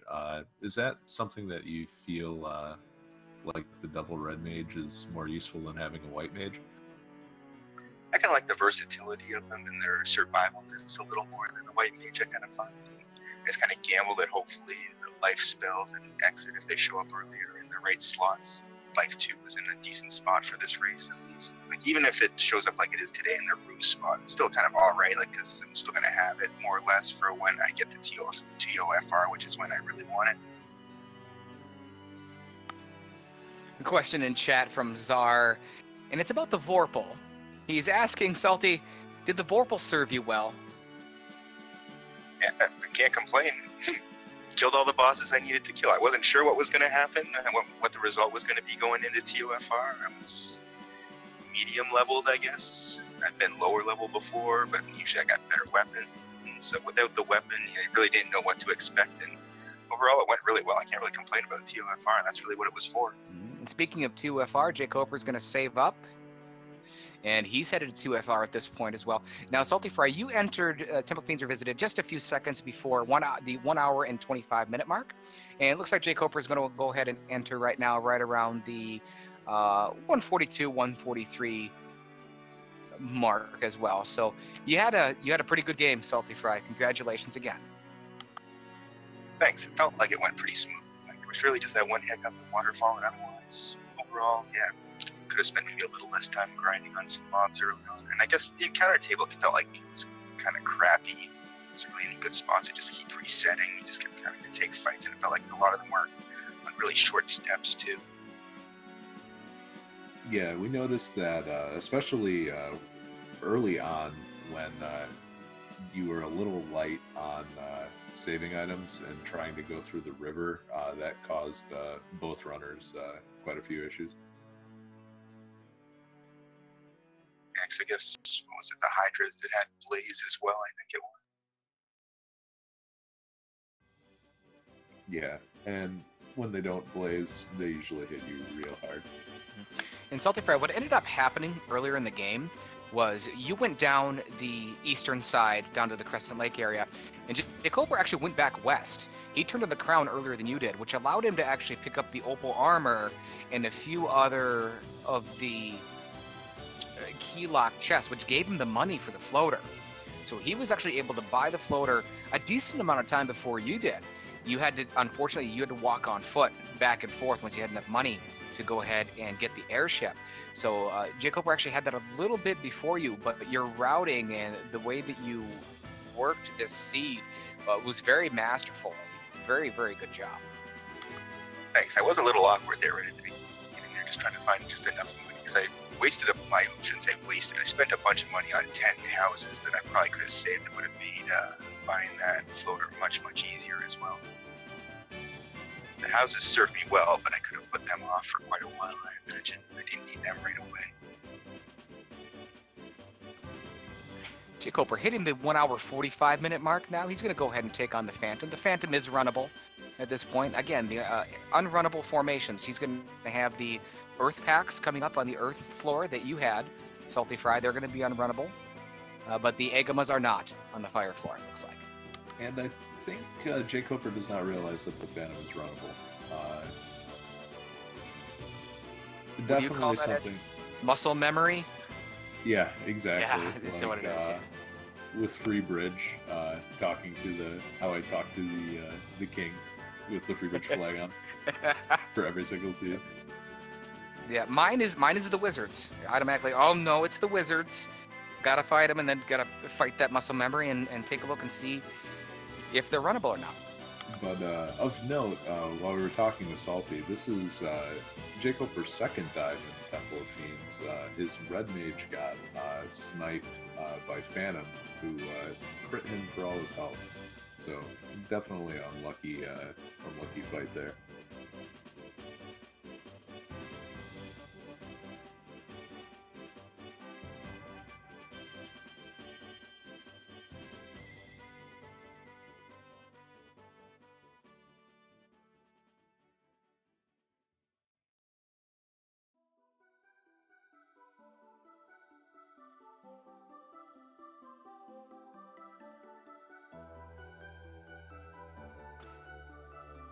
Again, we'd like to thank Nora and Randomania. Maximum Barnage as our restreamer tonight, always does a bang-up job.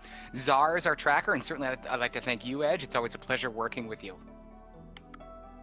Thanks to you too, Will. So as jkoper is continuing his dive through Temple of Fiends, any final thoughts for this race, Salty? Not really. It was a good race. Can't complain. And thanks for the restream. Thanks for commenting and all that. All right. Congratulations on your win then, going to 1-0, and just with the first race of the tournament, I'm just going to have to sit back and see who your potential opponents are. Thanks again, Salty. Thank you, guys.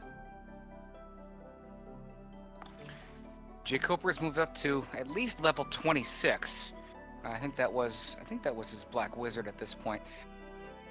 So he's should be in pretty good shape levels wise. He is skipping out on the Green Medusa fight that we've talked about. A fairly easy fight, even though there's a few of them, you 6 to 7, that gives a lot of good experience. Yeah, but for both players, I think they certainly have enough experience to get through this.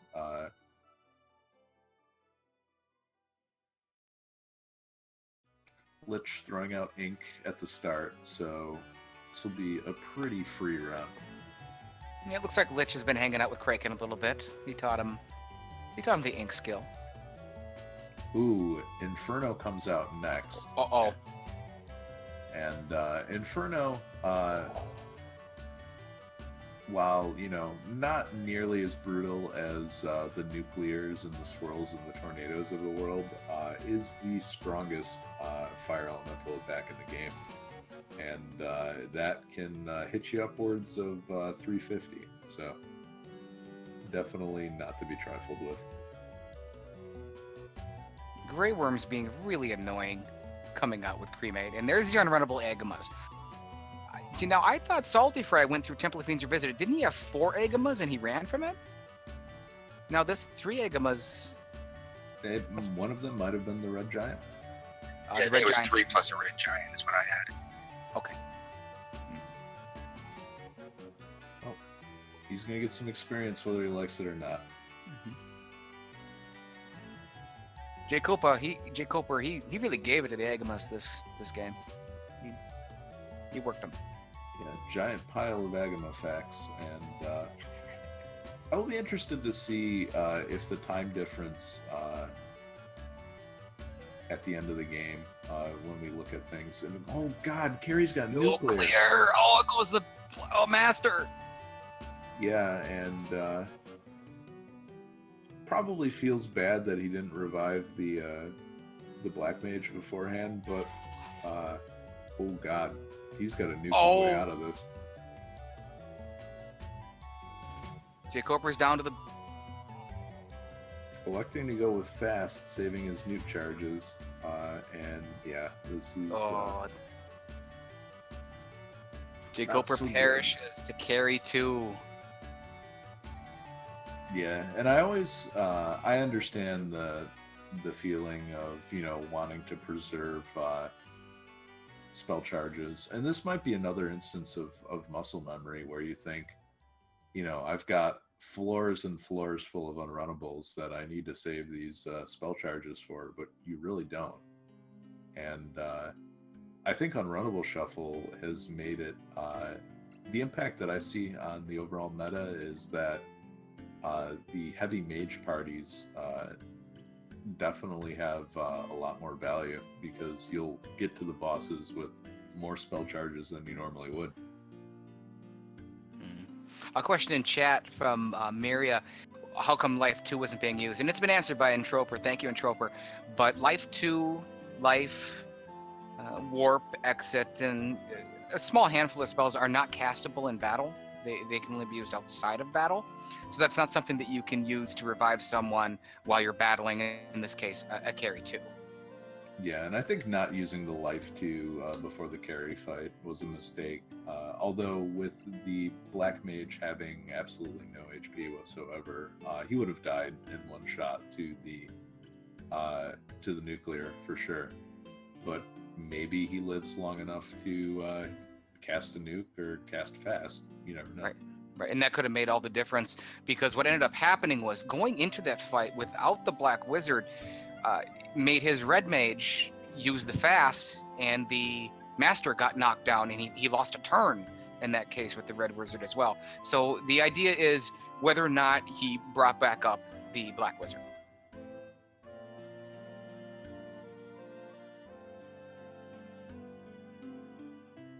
Yeah, especially for the Carrie fight too. Not knowing that Carrie had nuclear, kind of one of those things that you don't realize.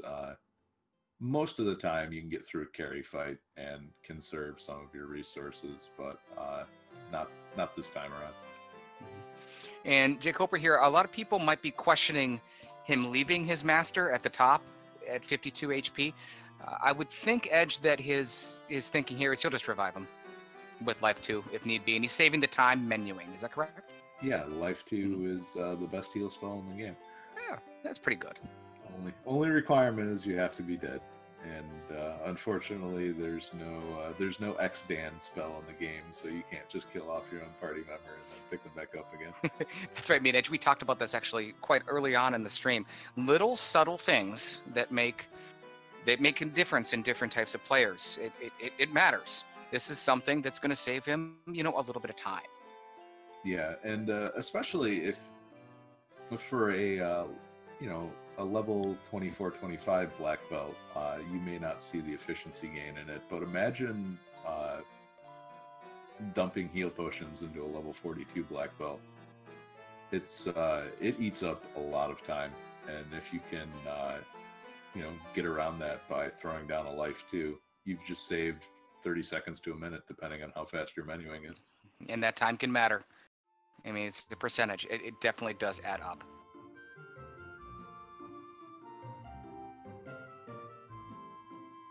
Minochi pointing out in chat, Minochi, speaking of premier players, Minochi, mentioning what we talked about, that nuclear from Carrie would have taken out his Black Wizard at that point, really, no matter what. The only real question is, would the Black Wizard have gotten off a nuke, or perhaps a fast in that scenario?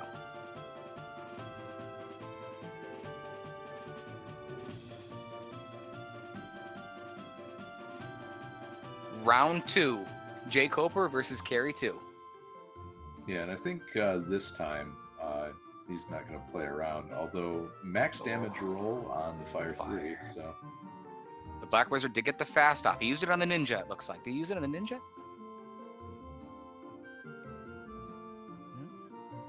The Ninja with the Katana. Oh. Wow. 5 health left, and yeah, he's dropping the heal 3, although versus a nuclear, probably going to help keep the Ninja alive, but closes it out. Critical hit from the Ninja for 213, takes out Carrie 2. jkoper has advanced. He's onto the water floor. That Master was hitting for 10 hits and not doing a lot of damage. So jkoper's got to be glad to be through that fight.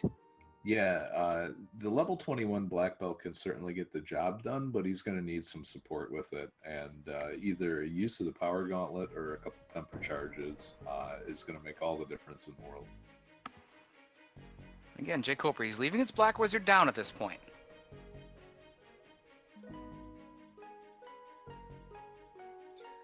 I wouldn't think that there's any way possible he leaves him down for Kraken. No, definitely not. Waters have a spell list. That's better than hitting you for anywhere from 50 to 100. It is true. When a water comes out with Scorch or heat, as annoying as it is and can be, it sure is a lot better than them giving you a big, I don't know if it's a punch or a big swirl to the face. The boiling water, never good to deal with.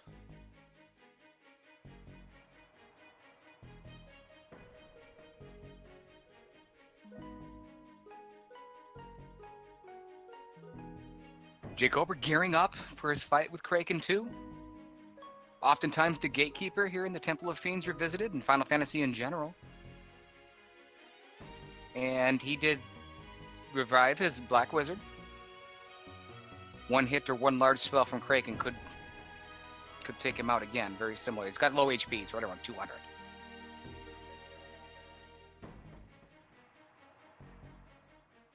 Power Gauntlet on the Ninja, so he's going with kind of the full Vorpal strats,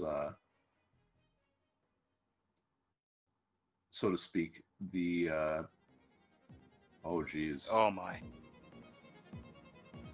just crumpled them, and this is where there's significant difference in having all of the life charges that Salty had versus having one person.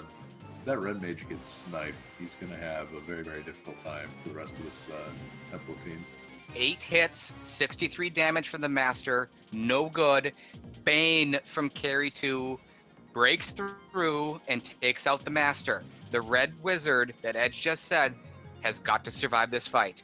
173 from... Oh, The double Invis charge is doing work, but he's got to clear... Yeah, Nuke is the right call. He's got to close this fight out. 200 from Nuke. The Katana from the Ninja. Critical hit 379 from the 5 HP life support Ninja. Takes out Kraken 2. So the red wizard survives. jkoper's going to immediately heal. And he's going to throw the Ninja in front to try to get some life too. And it's not going to work. No, he's going to have to use it. Oh, he's going to take a fight. And he gets 4 worms. If he gets to a second round, that Ninja will perish. Okay, Ninja's down. Yep. So there's the healing.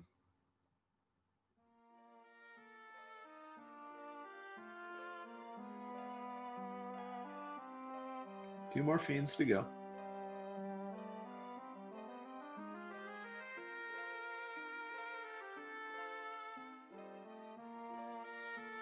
Sarah pointing out in chat the strategy that jkoper is using. He fasted the Ninja last time, and he used the critical hit rate, the high critical hit rate of the Katana that only the Ninja can use to take out Kraken 2. It's the similar principle to the Vorpal, which Salty used to great effect. The major difference, though, is just the strength stat on the Knight is much higher. So again, this is something, it's definitely a doable strategy, but that Ninja is going to need to use some Power Gauntlet charges.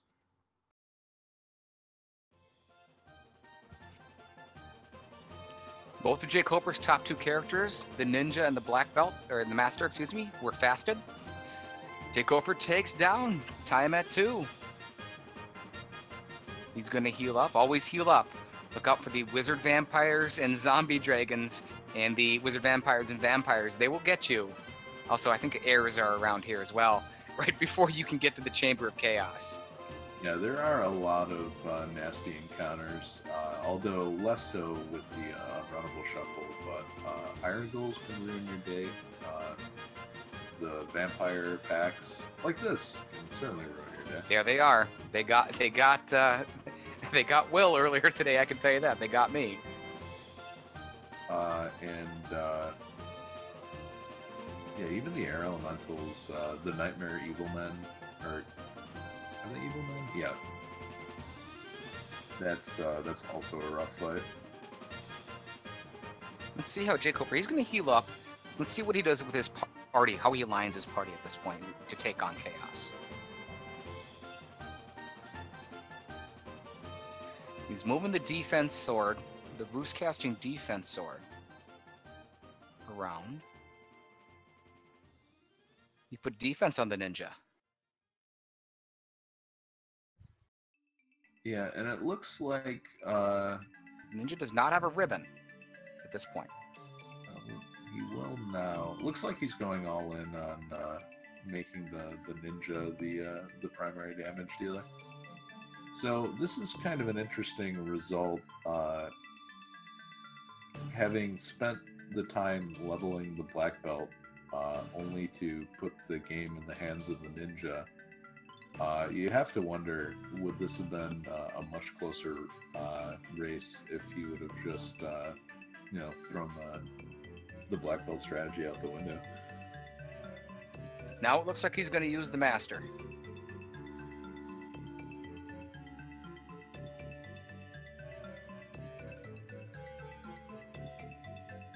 So he's going to ruse his ninja in the first position, and it works already. It pays off already. Yeah, and Invis 2 coming out, so 3 stacks of evade on the ninja, soon to be 5.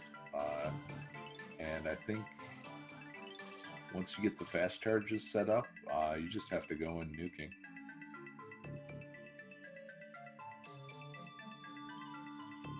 That's right. He's lining up nuke from the Black Wizard. Power Gauntlet is going to be used by the Master.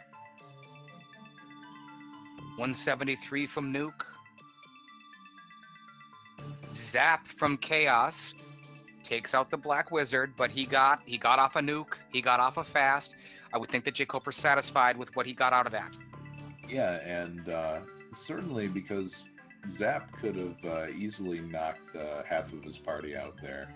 To only lose the Black Wizard is a pretty good result. 8 hits for 182 from the Master. The Ninja comes out, 8 hits, 125 damage, and Chaos attacks again. The Ninja, those 2 stacks of the Defense Sword Ruse, Invisibility 2, Chaos misses, and Chaos misses again. Yeah, and we know from Salty's fight that Chaos hits pretty hard, so all of these misses are paying off huge for jkoper. jkoper's making his move. Here we go. 7 hits from the Master for 465. 100 from the Ninja. Yeah, between the high crit rate of the ninja and the buffed Master, he should be able to close this out. Saltyphry is in a full-on attack, 4 hits for 140. The Ninja comes for 262. Chaos gets through a little bit on the Red Wizard, but 168 more from the Master. Chaos he's got to be hurting. 148 from the Ninja finishes off Chaos. Congratulations, jkoper. He finishes with an official SRL time of 2 hours, 3 minutes, and 29 seconds. Chat, get out your GGs and say congratulations.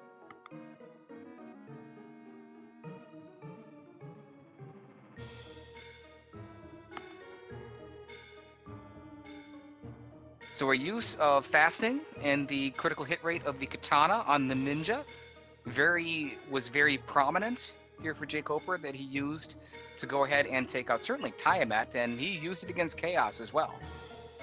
Yeah, the crit rate from both the katana and the Vorpal doing a lot of work. I think I liked definitely the way he set up the last fight.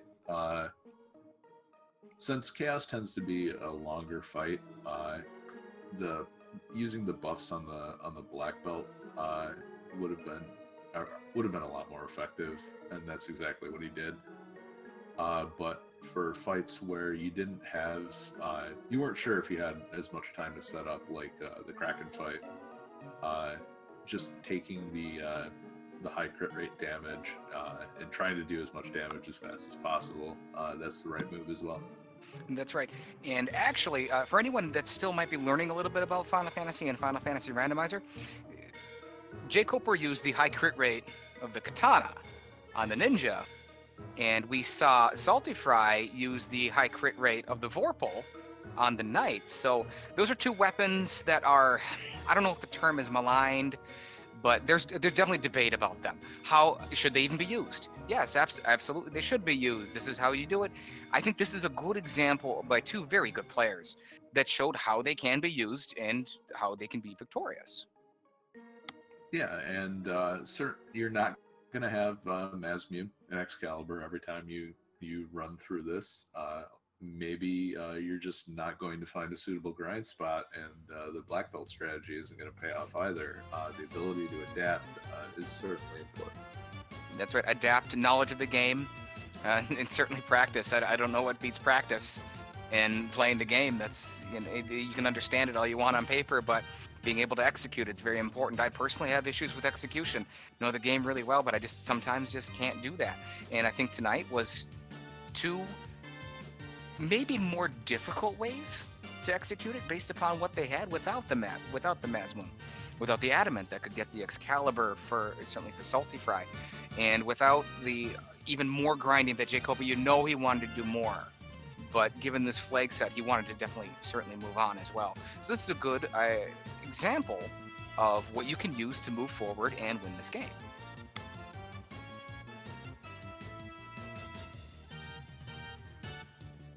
So we'll try to get jkoper in here for an interview. And speaking of which, there's jkoper right now. GG.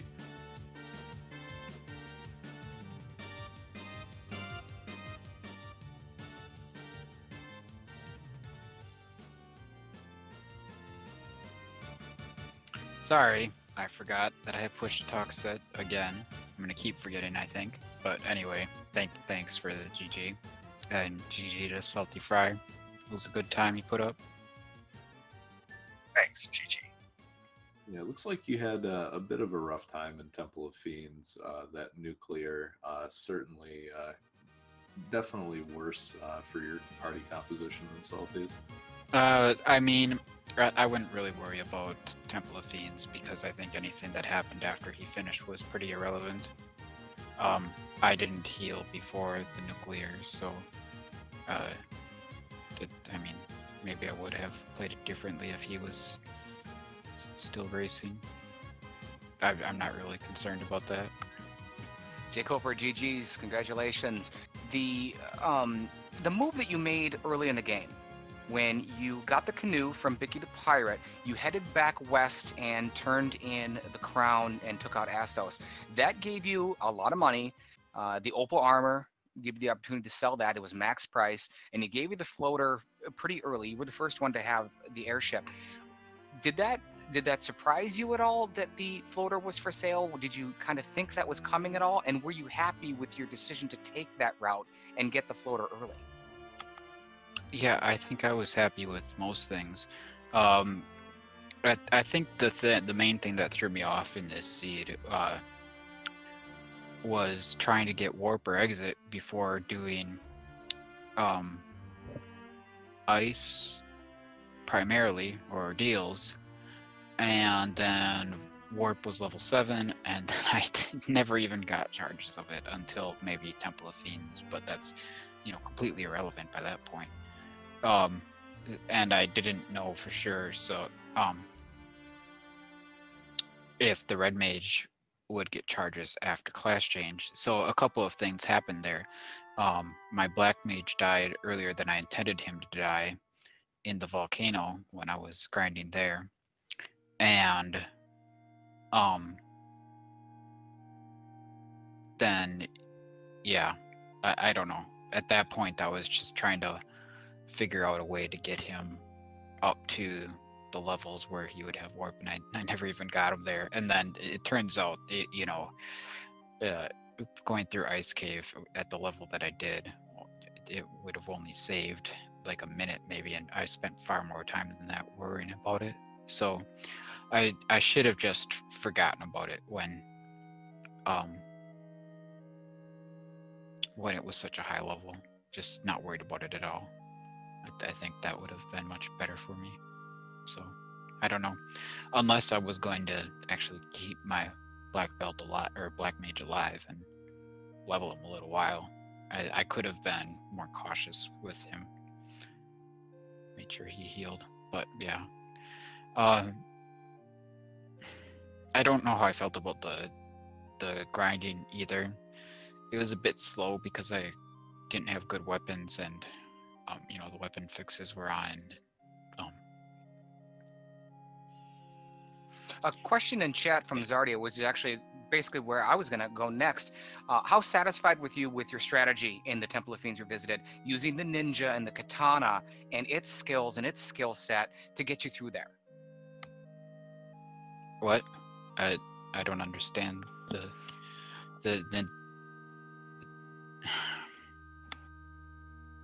I don't know quite without what you mean there. Right, without access to the Mazmoon and using the ninja and its crit rate, you were fasting the ninja, and I believe the ninja was the one who took out Tiamat. I think might have taken out Chaos as well. But how satisfied were you with that strategy? Did you think it was going to work? Did you feel comfortable doing it? I mean, the ninja was just a supporting character. It was mostly the black belt doing the work, and I just left the gauntlet on him because I didn't think it was so important for the early fights to have the, the saber on the black belt. So I just moved it for chaos, but it was good to have the defense on the ninja. Yeah, it paid off right in the beginning as Chaos missed you. I believe it was his first strike in a melee strike, and your use of the defense sword and its roost spell it helped you out. It really helped you from that first attack. Right. I meant the extra absorb that the equipping the power gauntlet would give me. It was just fine for Temple of Fiends. But again, I don't consider Temple of Fiends even part of this race, so I don't know how interesting it is.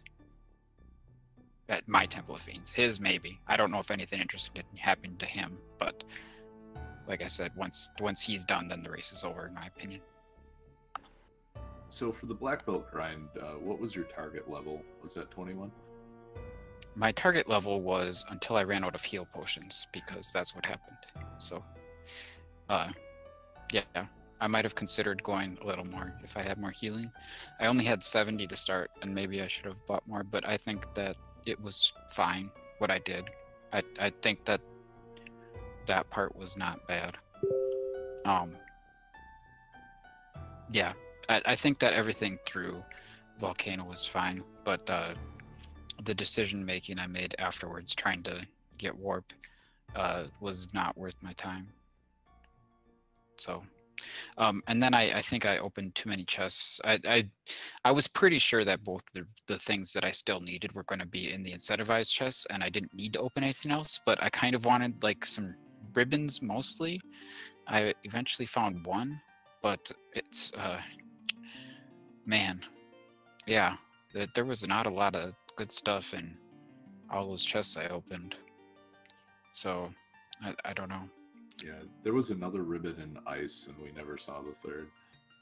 Oh, okay. Interesting.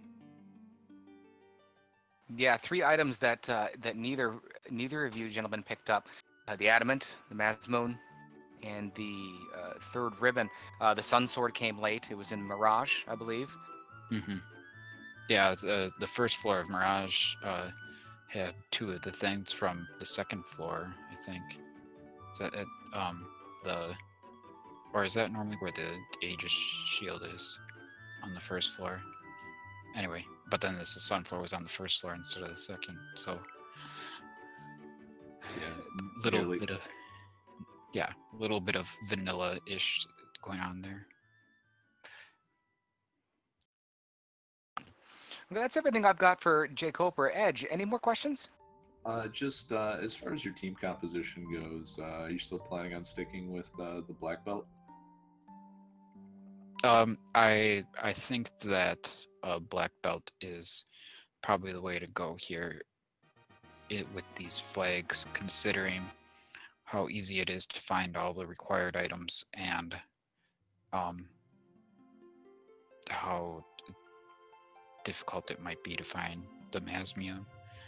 So I think that for these flags, it's going to be a lot of,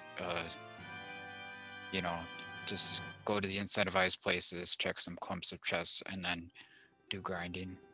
I don't know.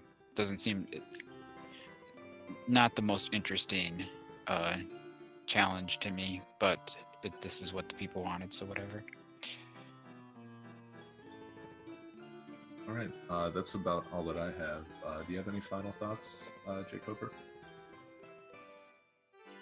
No, I'd really like to know if anything interesting happened in Saltyphry's run, but I'm pretty impressed with his time, and I hope he does well in the rest. And I don't know where I'm going to be next week, but I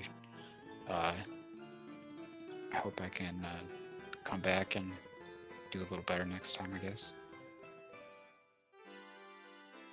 About the only interesting difference, I would say, Salty took a couple wipes to Perilous that had Blaze, just because of the randomness of the trap encounter tile in Waterfall. He got the kind of the worst end of that. and he decided to not wait for warp and just dove some of the more annoying locations like ice and waterfall.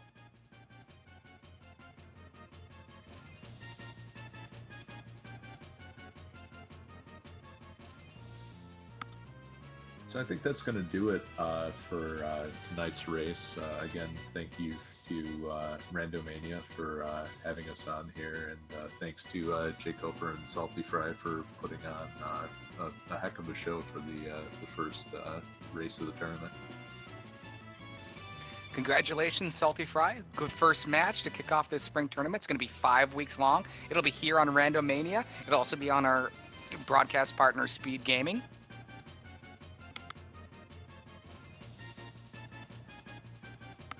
Saltyphry, I think you're still here. Any final thoughts? GG, thanks to everyone, and have a good night. All right, jkoper, any final thoughts? No, I'm good. All right. Well, thanks again to our racers. Please, if you're interested in Final Fantasy Randomizer or any randomizer action for that matter, both of our runners tonight, very, very capable in all sorts of randomizers. So give them a follow. And that's going to do it for our broadcast tonight. Thanks again to Randomania for hosting us. Will, anything you want to say before we close the stream up? It's going to be a great spring tournament. It's just begun. We're going to see how things shake out. We're going to get to that bracket stage. It's going to be entertaining. And we're going to have bonus stream. We've got the mascot. So don't forget, the polls are open. So it's what you viewers want to see. And go ahead and vote. The links are coming up in the chat right now. Thank you very much, and have a wonderful evening.